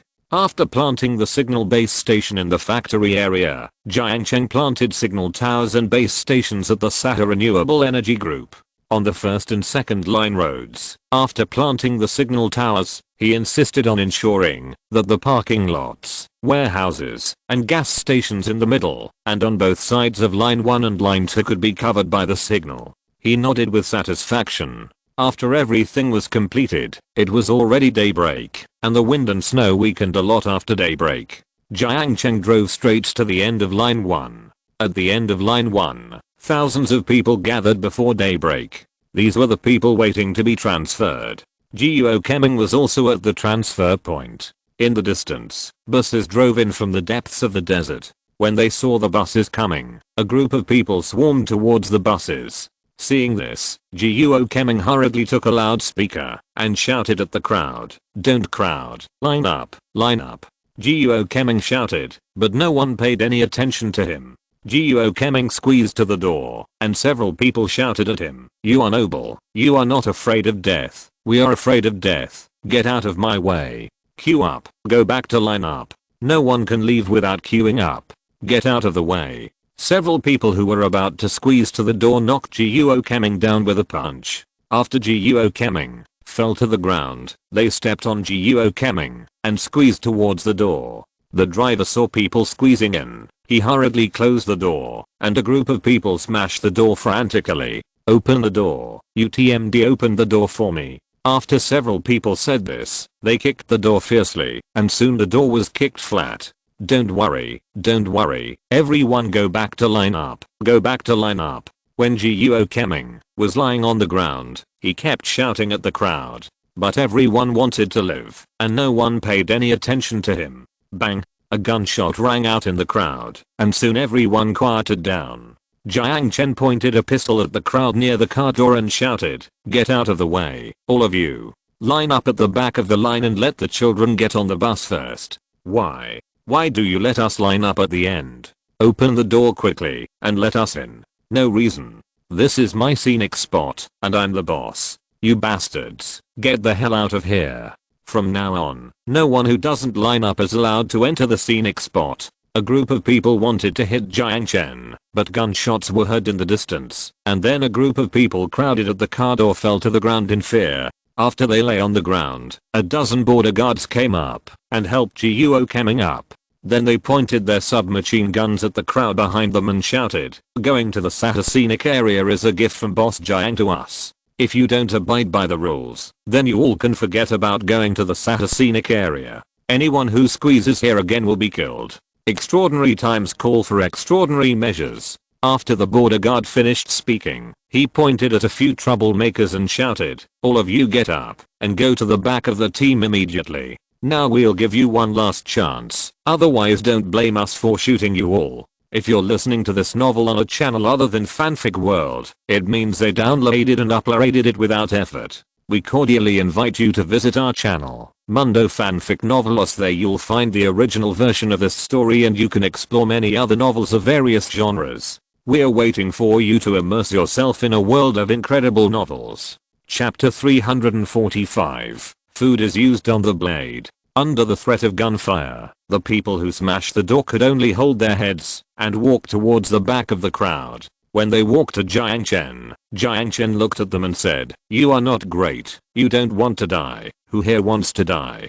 Give the border guard some face today, otherwise you all go to hell." That's right. If Boss Jiang is not great and doesn't let you go to the scenic spot, can you survive? You only know how to show off your abilities here. Why did you come back from King Province if you are so capable? Stay there. After a border guard finished speaking, several people walked away with their heads down in disgrace. It was indeed an inglorious period to mention King Province. After the people lined up to get on the bus, Jiang Chen patted the snow on his body and wiped the blood from the corner of his mouth and said, "Zio Jiang, thank you just now. It's okay. Was the wind and snow strong last night? How was the disaster situation in the county? Hey, it hailed yesterday, and many people's windows in the county were broken. The wind and snow poured in, and many people were frozen to death. Let's go and have a look, Jiang Chen said as he took County Magistrate Guo to Mojiang County. When the car arrived at Mojiang County, the entire city was covered with snow. The wind and snow were very strong at night, and the streets were piled with knee-deep snow. Jiang Chen got out of the car and walked into the county with Guo Keming. There was no one on the street. The windows of the shops on both sides of the street were broken by hail, and the wind was blowing non-stop. Zhao Jiang. The temperature dropped to -30 degrees last night, and there was no hot water. It was a miracle that anyone survived. Jiang Chen pushed open the door of a resident who was half closed. The door had been pried open. Jiang Chen walked into the house, which was extremely cold. The hall was filled with snow, and the house was messy due to the wind. The two walked into the bedroom, which was covered with several quilts, and two people were curled up on their backs. The man was already frozen stiff. They are frozen to death. If they can burn all these cabinets to keep warm, they may survive. But this family is a very good person. They are reluctant to part with such a good cabinet. After County Magistrate Guo finished speaking, Jiang Chen couldn't help but sigh. No matter how good the cabinet is, it is not as valuable as life. As the two talked, they walked into another house. All the things that could be burned in the cabinets in the living room of that family were chopped and burned, and the glass in their house was also broken. But they just closed the door and lived in the living room. They saved their lives by using fire and quilts. Walking from the south street of the county town to the north street of the county town, there are still many people left. They have to move tomorrow. Therefore, they have a lot of quilts. They blocked the windows with quilts and blocked every corner of the house that leaked air. Passing by the Sahara shop headquarters, the glass of Sahara shop was all broken and the house was full of snow. Fortunately, all the computers and other things in Sahara shop were moved away. Otherwise, this wave of losses would be quite a lot. How many days will it take to transport all the remaining people?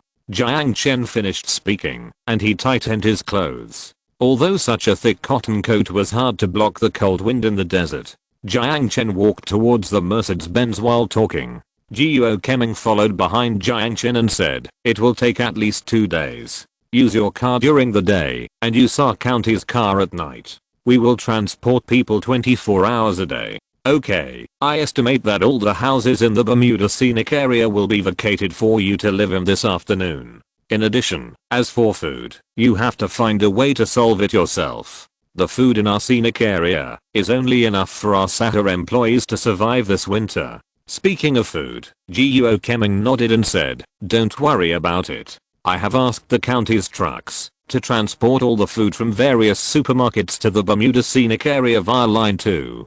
I estimate that it should not be a problem to survive this winter." When the winter storm began, when Guo Keming knew that they could not evacuate on time, he discussed with the relevant leaders of the county. After a morning of discussion, they finally decided to implement a special plan in extraordinary times. This special plan is that the county will take over all the food in the county, and the border police will purchase all supermarkets at the market price, and then sell them in fixed quantities every day according to the number of family members. This will prevent people from taking the opportunity to raise prices. At the same time, by limiting the supply, people can reduce waste and use the useful food to the best effect. Of course, now they not only restrict food, but also restrict quilts and other heating items. All the quilts of the relocated people must be left to those who have not moved away. Of course, all the furniture in the house is allowed to burn, just to resist a little cold. That's good. As long as we can avoid the winter storm, Mojiang can still be saved. Jiang Chen was right. As long as he can avoid this winter storm, he will plant more oases in the desert in the spring, and then the oasis will become a barrier for Mojiang. With the oasis as the main force in the future, it will not be so cold when you come to Mojiang next winter.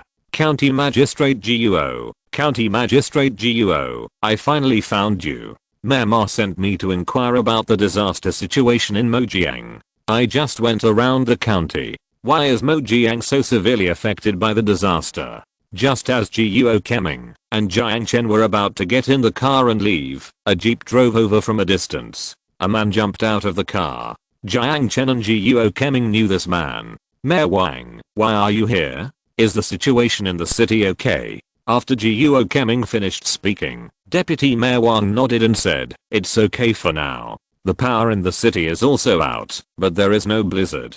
The city asked me to tell you that you must hold on. At present, the entire northwest transportation is cut off. I'm afraid we won't be able to move out within a month. Can't move out in a month. We are short of supplies here. Can the city find a way to help us solve it? You have to find a way by yourself. Now each county is trying to find a way by themselves. We went to several other counties yesterday. The degree of disaster they are suffering is similar to yours. The city is counting the number of casualties. The number of casualties in several of their counties has risen to 3 digits. After Mayor Wang finished speaking, Jiang Chen knew that this blizzard was destined to take away many people. The blizzard came too suddenly, and we couldn't prepare anything. We also don't know how long this blizzard will last. Now we have moved the people to the Sahara scenic area. We hope that the people can survive this winter." After Jiang Keming finished speaking, Mayor Wang asked Jiang Keming how many people in Mojiang had frozen to death. Jiang Keming thought about it. According to the statistics of the deputy county magistrate, at least a dozen people had frozen to death in the county in the past 2 days. About 15 or 16 people, all of them are misers. If they had chopped up and burned the furniture, they would not have frozen to death. More than a dozen people. Mayor Wang was a little surprised, and Jiang Keming nodded. You know, on such a cold winter night, the most likely to die are the elderly and children. But it is gratifying that on the day of the blizzard, the little children in Mojiang were sent to the scenic area. And on the night of the blizzard, the elderly in Mojiang were also urgently sent to the scenic area. Chapter 346. Building Sahara Communications Company. Speaking of the low number of deaths, it was all thanks to Jiang Chen. The people who moved to the scenic area lived in sturdy wooden houses. There were air conditioners in the wooden houses and hot meals in the canteen, so they withstood the cold overnight. As for the young people living in Mojiang, each of them was given several quilts, and they could also burn wood to boil snow water, to soak their feet and drink. Yes, we only froze to death. Today, most of our people will be evacuated, and another batch will be evacuated tomorrow morning. By then, our Mojiang will be barely saved. However, if the wind and sand continue for a few months, I'm afraid that our people will starve to death because they have nothing to eat. I hope the city can consider it and send us a batch of supplies. Okay, I will definitely report this problem to Mayor Ma. Now the province also attaches great importance to us, and Shangjing also cares about us very much. As long as we can survive this cold winter, when spring comes, Shangjing will come to help us, develop us, and build us. We will become the real Northwest Great Wall of China, and we will never worry about starving to death, or freezing to death again. Mayor Wang encouraged everyone. Although he himself was not sure whether he could survive this winter, Yi City was not much better now. After the blizzard came, the temperature in Yi City also dropped to -10 degrees. -10 degrees. Yi City had no water and electricity. Not only that, but also traffic was blocked. Fortunately, Yi City is a city after all, and their infrastructure construction capabilities and emergency response are better than Mojiang. So after the wind and snow stopped during the day, Yi City, under the leadership of Mayor Ma, began to repair water pipes and electricity and shovel snow. Then they called on the people to donate money and materials to fight the blizzard together. Under the leadership of Mayor Ma, the people were full of energy, and with the help of the border guards stationed in Yi City, they barely resisted the snowstorm. After seeing off Mayor Wang, Jiang Chen drove back to the desert scenic area. When he arrived at the desert scenic area, Chen Jianzhao had already moved all the employees of Sahara Group to the wooden house town. At this moment, Guan Ku was also busy settling the transferred Mojiang people. Jiang Chen was not idle. He knew he had to get busy. He had to build Sahara's network before the real severe winter came. Sahara Group had no network specialists before, so it was not easy to temporarily form such a professional team. Fortunately, Jiang Chen's company had many network technology specialists. So taking advantage of the winter, Jiang Chen sent people to gather them all. After gathering all the network technology specialists of the company, it was already dark. In the Dade Hall of the Qin Palace in the Wooden House Town, Jiang Chen looked at nearly 100 network technology experts and felt a little excited. You know, they are all the best students who graduated from various universities, and some of them are senior leaders and business backbones from Migu Communications. Hello everyone, welcome to come here to participate in the establishment of Sahara Communications Company. Each of you will be a veteran backbone of Sahara Communications Company. Now I will give you a brief introduction to the base station and signal tower of our Sahara Communications Company. Jiang Chen introduced his base station to everyone. It was useless to just introduce it. After a few simple words, Jiang Chen took a group of people full of guts to visit the base station. In the night, the wind and snow continued, but fortunately there was no hail in the wind and snow, and although it was snowing in the Wooden House Town, the temperature was not that cold, only about -7 or 8 degrees Celsius at most. Hundreds of people followed Jiang Chen to the communication base station. The base station was very large, and a row of special buildings built in the wind and snow could be seen from a distance. After Jiang Chen led them in, the group of people seemed to have arrived at an alien planet. Wow, I have never seen these devices before. Are these 6G signal transmission stations? I saw them researching when I was in Migu Communication, but they did not succeed. It seems to be a 6G transmission station. By the way, look here, there are other transmission stations here. It's really advanced. There are more than a dozen houses in the signal base, and almost every house is filled with various instruments. Jiang Chen doesn't understand these, so he can't tell what is good or bad. However, Jiang Chen knows that 5G technology has just been popularized for a short time, so it is unknown how advanced these 6G, 7G, 8G signals are. At least in the next few years, humans will not be able to break through this research. Okay, this is your main battlefield in the future. Of course, Sahara Communication Company has more than one base station. You must get familiar with the equipment of this base station as soon as possible, and then learn how to use it as soon as possible. In the future, you will also go to work at the Bermuda base station, the grassland base station and the military base station. Sahara's future communications and even the communications of the entire desert will start from here. After Jiang Chen finished speaking, a group of people became excited.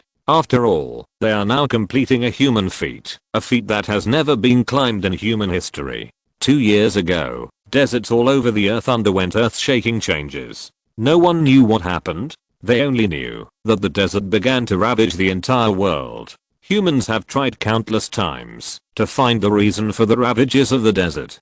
Countless expeditions have embarked on the journey, and then no news has been heard. Of course, there are also communication companies in countless countries that attempt to build base stations and signal towers in the desert so that people can conduct scientific research on the desert. But many years have passed, and no communication company has been able to complete this feat.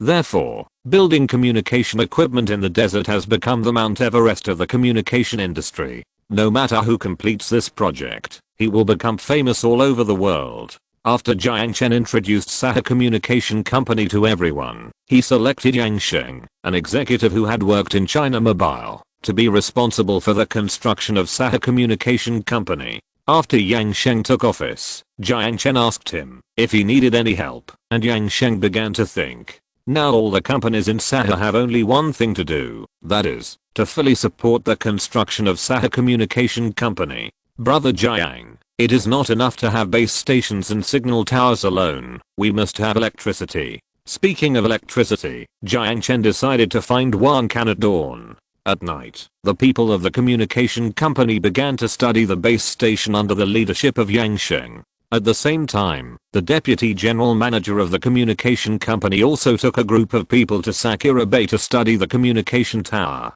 The communication company was divided into 2 research groups. Their task was to study the set of equipment thoroughly in the shortest time, and then let the signal cover the entire Wooden House Town. After dawn the next day, Jiang Chen drove to the Wooden House Town headquarters of Sahara Power Group. The executives of Sahara Power Group were all in the headquarters. When Jiang Chen arrived, Wang Can was busy in a meeting. The office of Sahara Power Group is on the 2nd floor of Villa number 17 in Sakura Bay, and the air conditioner in the room is very warm. Brother Jiang, what brings you here? After Wang Can sat down opposite Jiang Chen smiled and said, "Of course it was a storm. By the way, senior brother, I need electricity now. Can you pull a cable from the power station in the grassland scenic area to the Qin Palace scenic spot? I have built a signal base station there." Chapter 347 Monkey Planet. Speaking of electricity, Wang Can sighed and said, "Brother Jiang, we are really overwhelmed now. Our power station is now using only those windmills to generate electricity. The windmills have limited power, and we have to supply the canteens and residential areas in the panoramic area. We really can't supply other places now." After Wang Can finished speaking, he showed Jiang Chen a set of data. According to this set of data, if they want the entire wooden house town, the grassland scenic area, and the hospital to be able to supply electricity, they have to turn off the air conditioners of many companies during the day.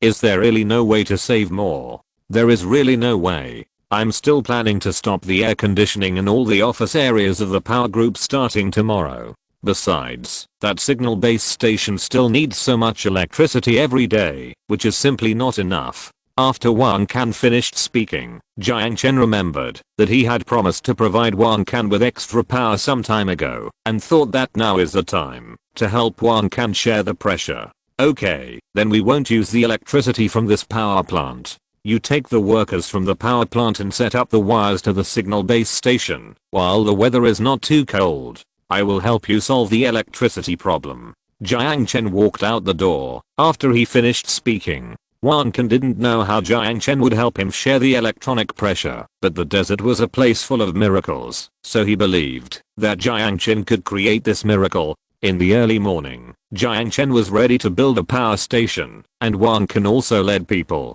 to lay the line to the wooden house base station. Let's not talk about the base station. Speaking of power generation, Jiang Chen must not build an ordinary power station. This winter, there are not many power generation units in an ordinary power station that can generate electricity. Jiang Chen looked up at the strong wind in the sky. It's time to build a desert super windmill power station. Super windmill power station. According to the system prompt, the stronger the wind, the more electricity the power station generates, and now is just right for this winter. Where should we build the windmill power station? In the Bermuda scenic area? No, there are obstacles here. Let's build the windmill power station in the grassland scenic area.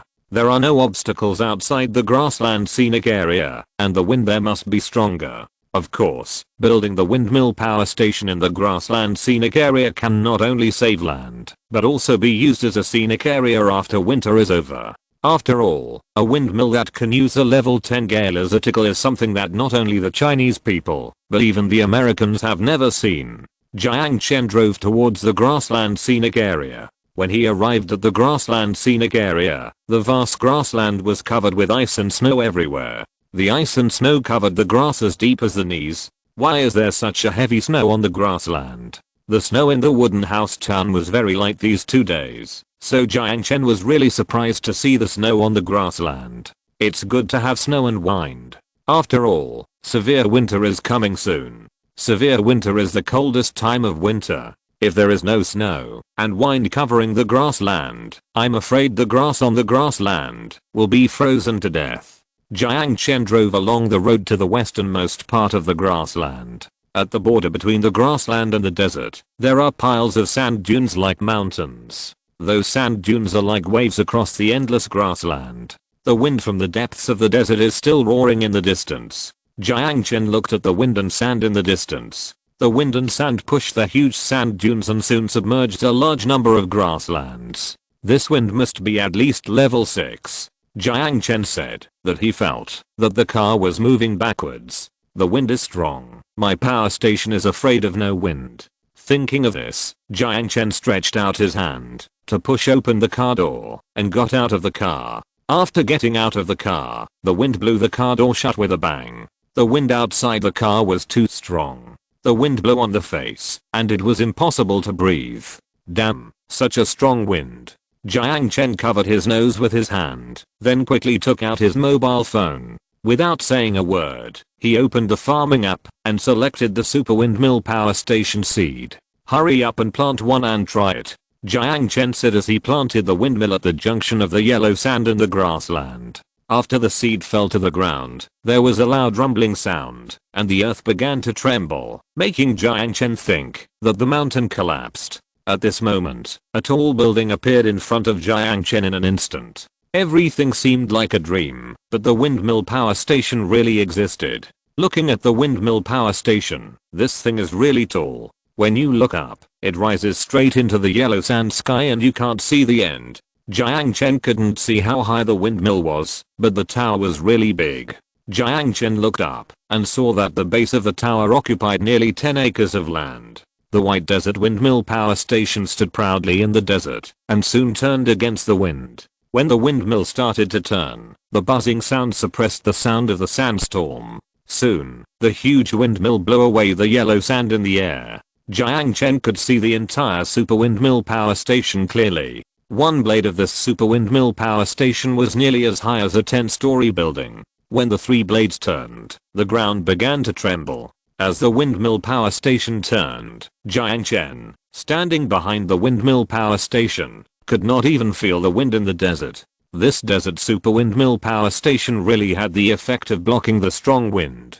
It's so shocking. Wait, you just turn it there. Where is the electricity you generate? Jiang Chen was very curious. Would this broken system cheat him? After all, a windmill power station costs 500 million, which is not a small amount. Thinking of this, Jiang Chen decided to go to the windmill power station to take a look. Approaching the supergiant windmill power station, there was a door on the first floor of the power station. Jiang Chen pushed the door open and walked straight in. After entering the first floor of the windmill tower, Jiang Chen was stunned in surprise. Oh my god, there is something else in this wind power station tower. The space in the tower is very large. After Jiang Chen pushed the door and went in, there were all kinds of operating instruments inside. These instruments were emitting red or blue lights, and there were hundreds of computers also showing all kinds of data. So advanced. Although Jiang Chen didn't understand these equipment, looking at the dense data,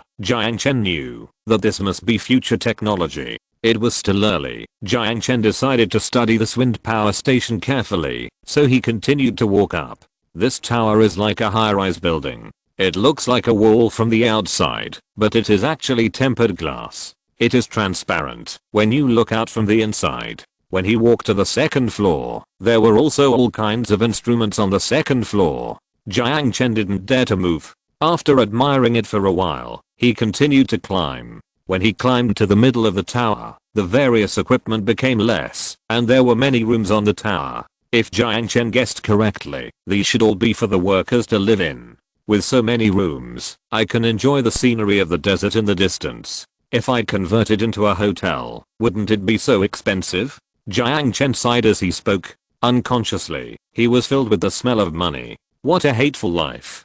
Jiang Chen was sighing when a clock rang in the room.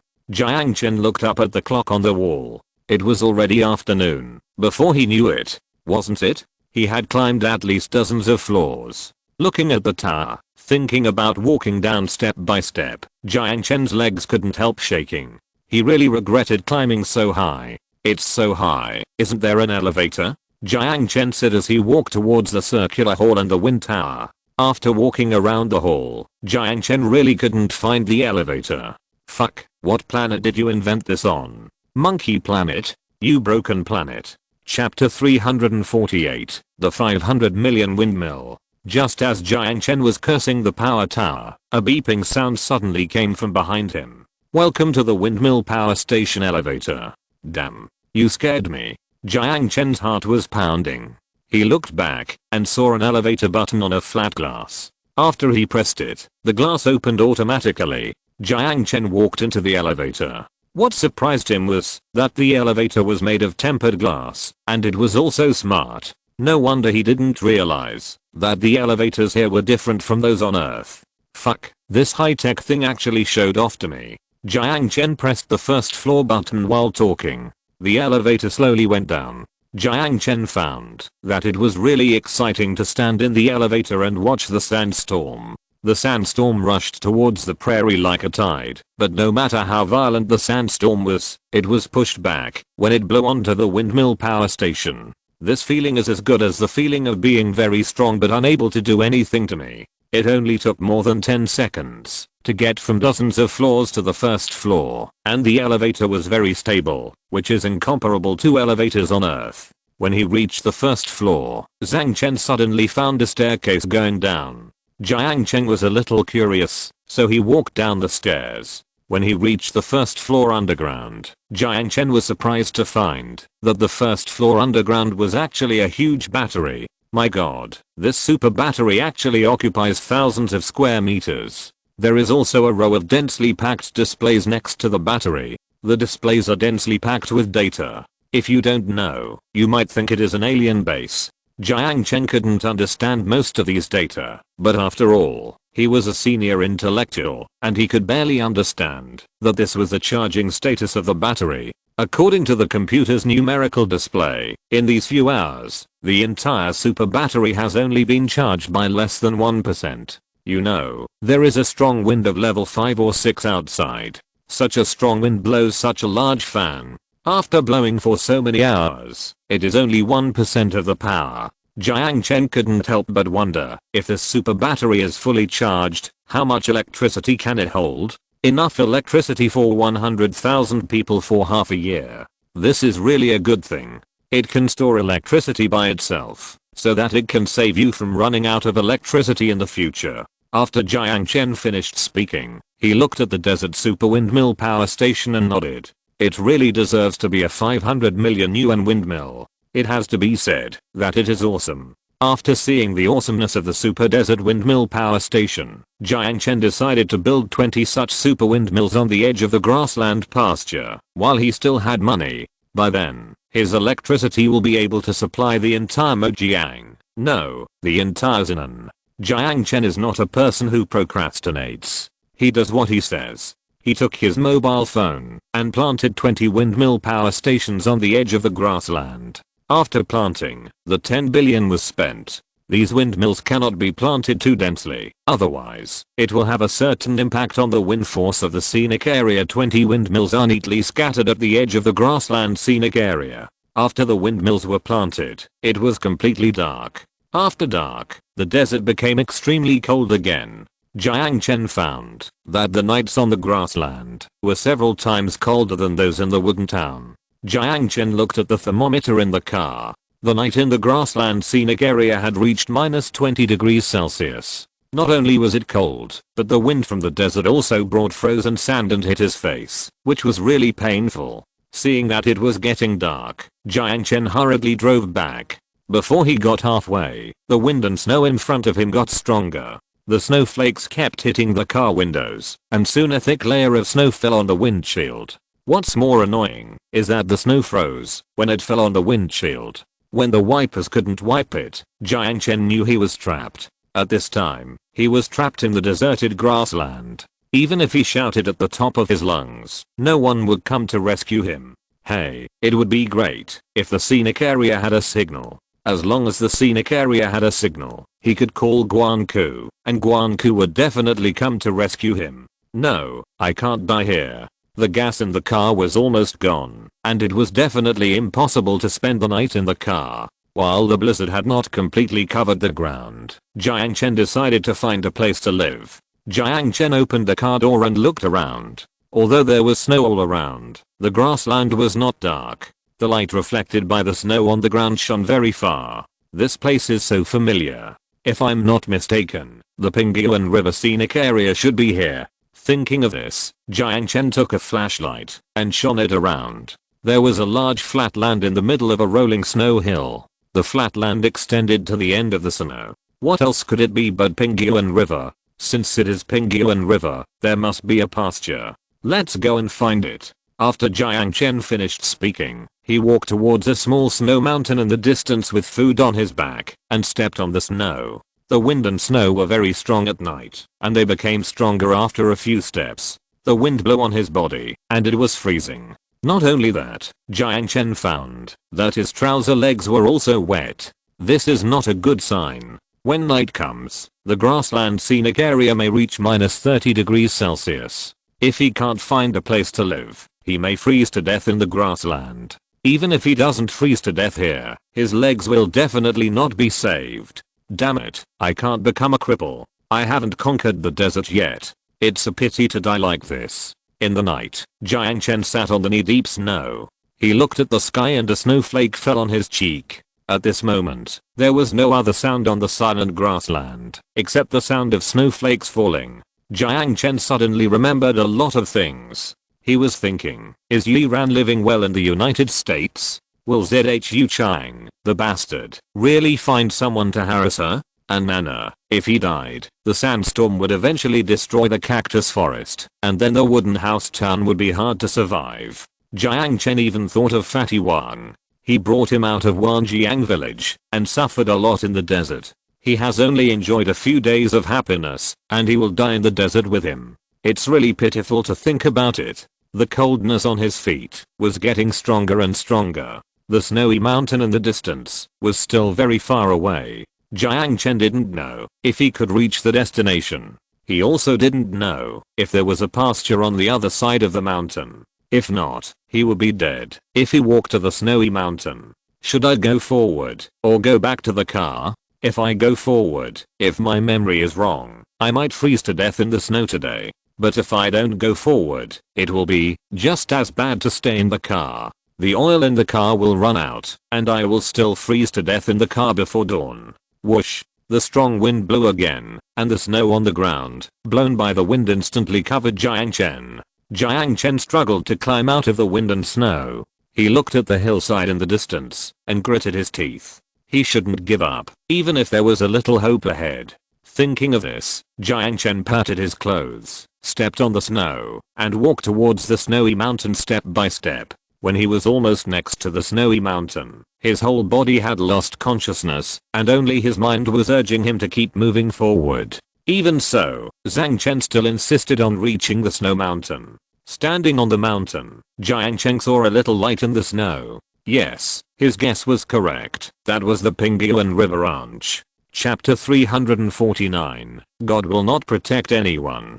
Jiang Chen was so excited that he ran down the mountain. He wanted to get to the tent in the scenic area before he was completely frozen. However, he slipped and rolled towards the snowy mountain. With a bang, Jiang Chen's head hit something heavily. He felt a black screen in front of his eyes and a golden light appeared in his head. He wanted to struggle to get up, but his body was completely out of control. It was so cold at night. Jiang Chen felt that he might really fail this time. As expected, God would not protect anyone in front of nature. Jiang Chen lay in the snow in the night. He seemed to be lying in an ice hole. Well, this was an ice hole. Time passed by little. Just when Jiang Chen was conscious, he heard someone calling him. Jiang Chen tried to open his eyes and saw a familiar face. The face looked at him and cried with joy. Brother Chen, why are you here? Are you here to see me? Why didn't you tell me earlier? Who else could that fat face be but Fatty Wang? Brother Chen, don't talk. Let's go. I'll carry you to the tent. Fatty Wang said this and carried Jiang Chen on his back towards the tents of the plain in the scenic area. The tent was very warm. Fatty Wang put a thick military coat on Jiang Chen and brought him a cup of hot water. Jiang Chen drank the water. In the warm tent, Jiang Chen's hands and feet soon regained some feeling. Brother Chen, why did you come to me in such a heavy snow? Tell me the truth. Are you worried that I'll freeze to death? I know you still care about your brothers. After Fatty Wang finished speaking, Jiang Chen frowned. Should he tell him the truth? I didn't come to you at all. I was just planting a windmill and met with an accident on the way. Do you believe it? However, seeing Fatty Wang running around, Jiang Chen decided not to tell him the truth. After all, Fatty Wang said so he took advantage of the situation. After all, they are brothers, and brothers are meant to be cheated. After roasting the duck for a long time by the fire, Fatty Wang went out to kill a duck. After cleaning the duck, he took an iron stick to string the duck together and then roasted it by the fire in the tent. Not long after the duck was roasted, you could smell the fragrant meat aroma. Fatty Wang sprinkled salt and pepper and roasted it for nearly 20 minutes. The famous Fatty Wang roast duck was ready. After the roast duck was ready, Fatty brought a plate, and he took a knife and cut the roast duck into pieces on the plate. Brother Chen, are you warm? Come and eat some roast duck and drink some wine. You will feel hot in a short while. Fuck your sister. I'm still hot even in this state. However, looking at the wine in Fatty Wang's hand, Jiang Chen suddenly felt a little dazed. He couldn't remember how long it had been since he had eaten meat and drank wine with Fatty Wang. Jiang Chen vaguely remembered that the last time such a scene happened was when he was in junior high school. At that time, the family was poor and had nothing to eat. Fatty Wang caught a pheasant in the back mountain. He secretly wrapped it with lotus leaves, then covered it with mud and roasted it in the back mountain. When the roast chicken was almost done, Fatty Wang called Jiang Chen. Jiang Chen secretly stole half a bottle of wine from his second uncle, and the two of them ate the chicken and drank in the back mountain. At that time, they talked about dreams and the future together. Of course, after drinking, the beating from his uncle made Jiang Chen unforgettable. Wow, it's delicious. Maybe it was because of hunger, or maybe it was because the roast duck made by Fatty Wang was really delicious. After taking a bite, Jiang Chen felt that it was more delicious than ever before. How is it? My roast duck skills are still good. Come on, Jiang brother, let's have a good drink today. Fatty Wang was very proud after saying this. You know, he had a dream of becoming a chef back then. Jiang Chen slowly regained consciousness and his legs became warm. Jiang Chen brought the wine glass, clinked glasses with Fatty Wang, and the two drank it all in one gulp. The wine was sweet and refreshing. Jiang Chen couldn't help smacking his lips and asked, "What kind of wine is this, Fatty Wang? It tastes so good. Where did you buy it? Has Malte launched a new product? What new product? Malte is so expensive. It hurts my heart to drink it. I think the water in the Pingyuan River area is good, so I had someone build a small winery here. These wines are all produced by me. How is it? It tastes good, right? Maybe poor people are like this. Malte is not their cup of tea." Jiang Chen picked up the wine glass and tasted it carefully. It was indeed different from Malte, but it was not the kind of difference that made it unpalatable. Instead, it had a different fragrance. Well, not bad, not bad. This wine tastes really good. Not only is it refreshing, but it also doesn't make you drunk and doesn't irritate your throat. By the way, Fatty Wang, you can consider building a large winery in the scenic area. I will focus on promoting your wine in the future. We will sell this wine to new provinces and all over the country. Then we can pay our respects to Malte. Before Jiang Chen finished speaking, Fatty Wang smiled. He patted his chest and said, "Brother Jiang really understands me. I'm planning to expand the scale of my winery. To be honest, that monkey Guanku asked me for money every day, but I refused to give it to him. I plan to invest the rest of my money in a super large winery. I have already named the winery. It's called Lao Wang Wine. What do you think? Lao Wang Wine? Yes. What if I don't have money to drink? Just come to Lao Wang next door. What do you think? I have even thought of the advertising slogan." Looking at Fatty Wang, Jiang Chen really couldn't help but give him a thumbs up. We can't look for Lao Wang next door. If we do, something bad will happen. Let's change the name. Look how similar this river is to the river in our hometown. Why don't we call it Wanjiang Winery? After all, Wanjiang is the memory of Jiang Chen and Fatty Wang for a lifetime. Okay, intellectuals are different. Let's call it Wanjiang Winery. By the way, brother Jiang, why did you come to the grassland to find me in the middle of the night? Did those bastards from Mojiang cut down our trees for firewood again? You bastards, you are so smart every day. How can you not even control a few trees? Fatty Wang always says that others are smart, but in fact he is smarter than anyone else. His Sahara livestock group is affiliated to the Sahara group. According to regulations, all the revenue of the Sahara livestock group must be handed over to the Sahara group. The expenses of the livestock group must also be applied to the Sahara group.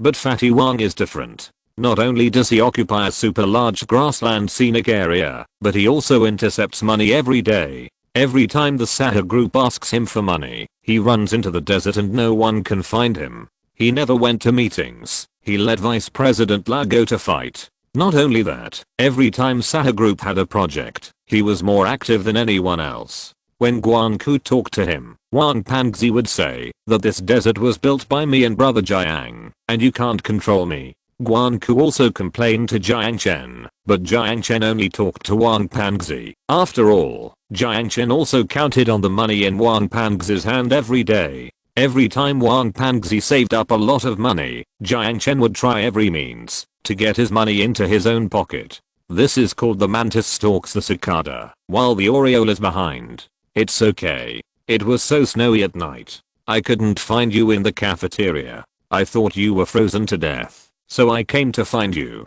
By the way, Wang Pangzi, didn't I give you a villa in Sakura Bay? Why don't you live here? After Jiang Chen finished speaking, he tore off another piece of roast duck and started to chew it. It's really true that this roast duck is really more delicious the more you eat it. This kind of roast duck without other seasonings can taste the most original flavor of roast duck. What's more, Fatty Wang's roast duck is grown in pure nature, so the taste of this roast duck is much richer than that of ordinary duck. Chapter 350. Back to the age of slash and burn agriculture. Jiang Chen suddenly had an idea. Today's Sahara lacks some local snacks. Tourists like to eat local snacks the most. After all, they can't be found anywhere else, so. By the way, Fatty Wang, when you open a roast duck restaurant, I'll open a Sahara local snack restaurant for you. I'll grant you a few more plots of land in the scenic area. How about that?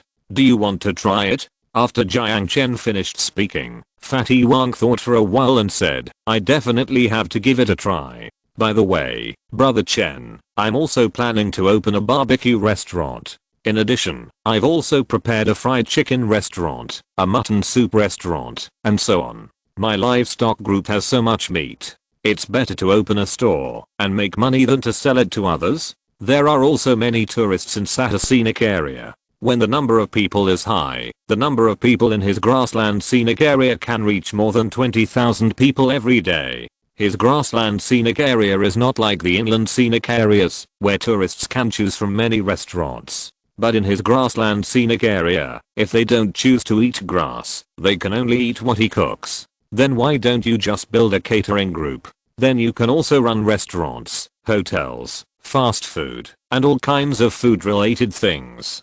Jiang Chen finished speaking, and Fatty Wang nodded and said, okay, how about my group also be called Wanjia Catering Group? Okay. The two of them started chatting, and Jiang Chen seemed to have returned to that innocent era. At that time, they had many dreams, but they had no money, and could not do anything.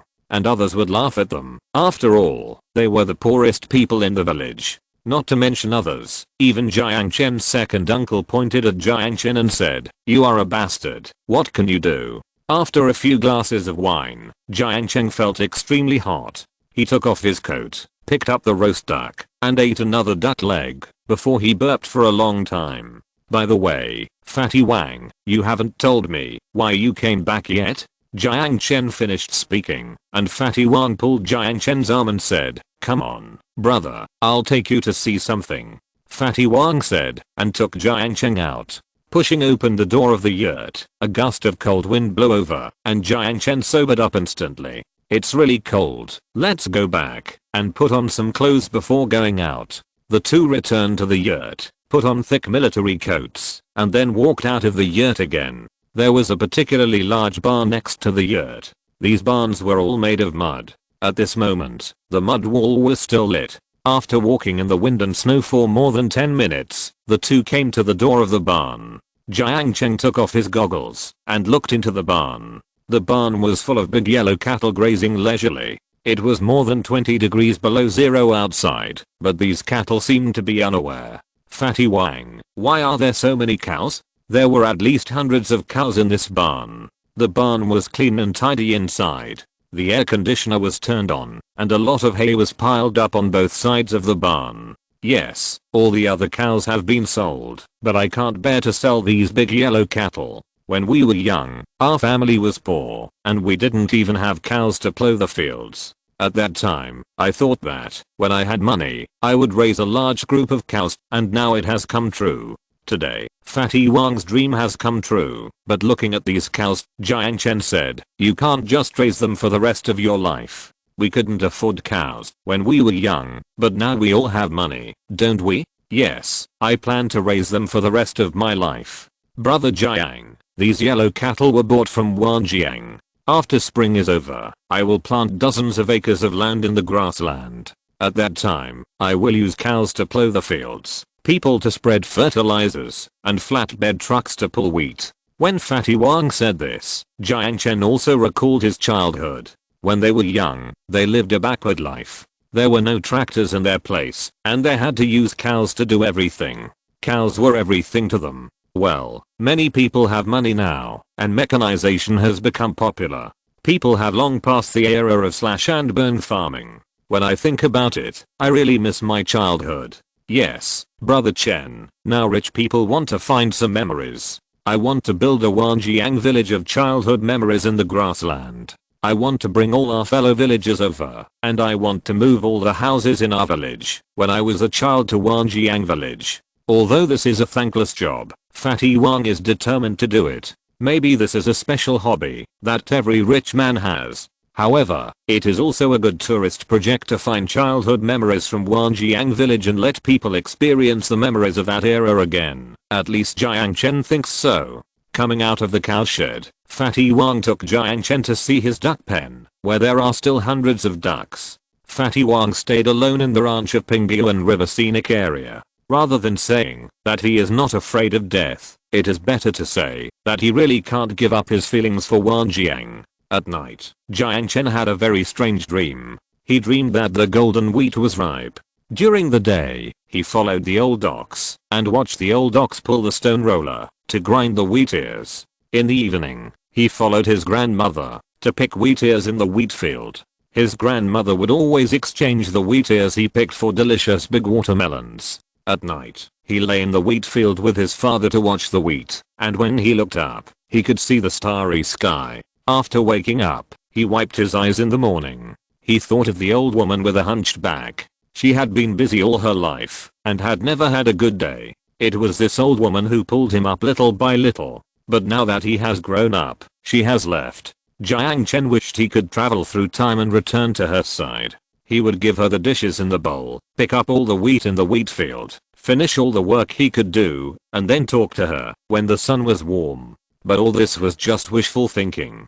Since his parents left, he worked hard every day. All he remembered were piles of test papers. He couldn't remember how long the hunchbacked old man hadn't spoken to him, nor could he remember how many years it had been since the white-haired old man had eaten a piece of meat in his bowl. When the sun rose, the person was gone. When his grandmother died, Jiang Chen was not around. Later, he heard his neighbors talk about his grandmother. The most regrettable thing in his grandmother's life was that she couldn't see her eldest son again. Of course, there was also the grandfather who died early in the depths of the desert. So no matter how scary the storm was, and no matter whether he could survive the storm, Jiang Chen would not give up. He must go to the depths of the desert. He must find the bodies of his parents and his grandfather, and take them back to Wanjiang to bury them on the hillside of his hometown. In the morning, Fatty Wang opened the door, and Jiang Chen wiped his eyes. He didn't want Fatty Wang to see him crying.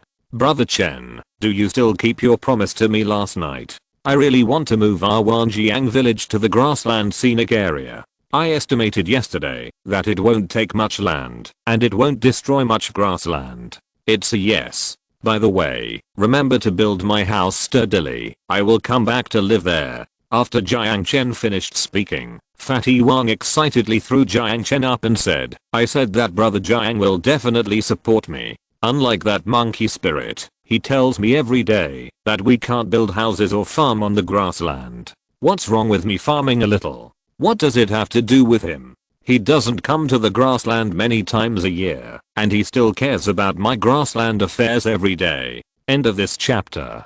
Thank you very much for reaching the end. Don't forget to like. Looking for more exclusive content and immediate access? Subscribe to our Patreon. Remember, every like, subscription, or donation encourages us to continue. Thanks to everyone. See you in the next video.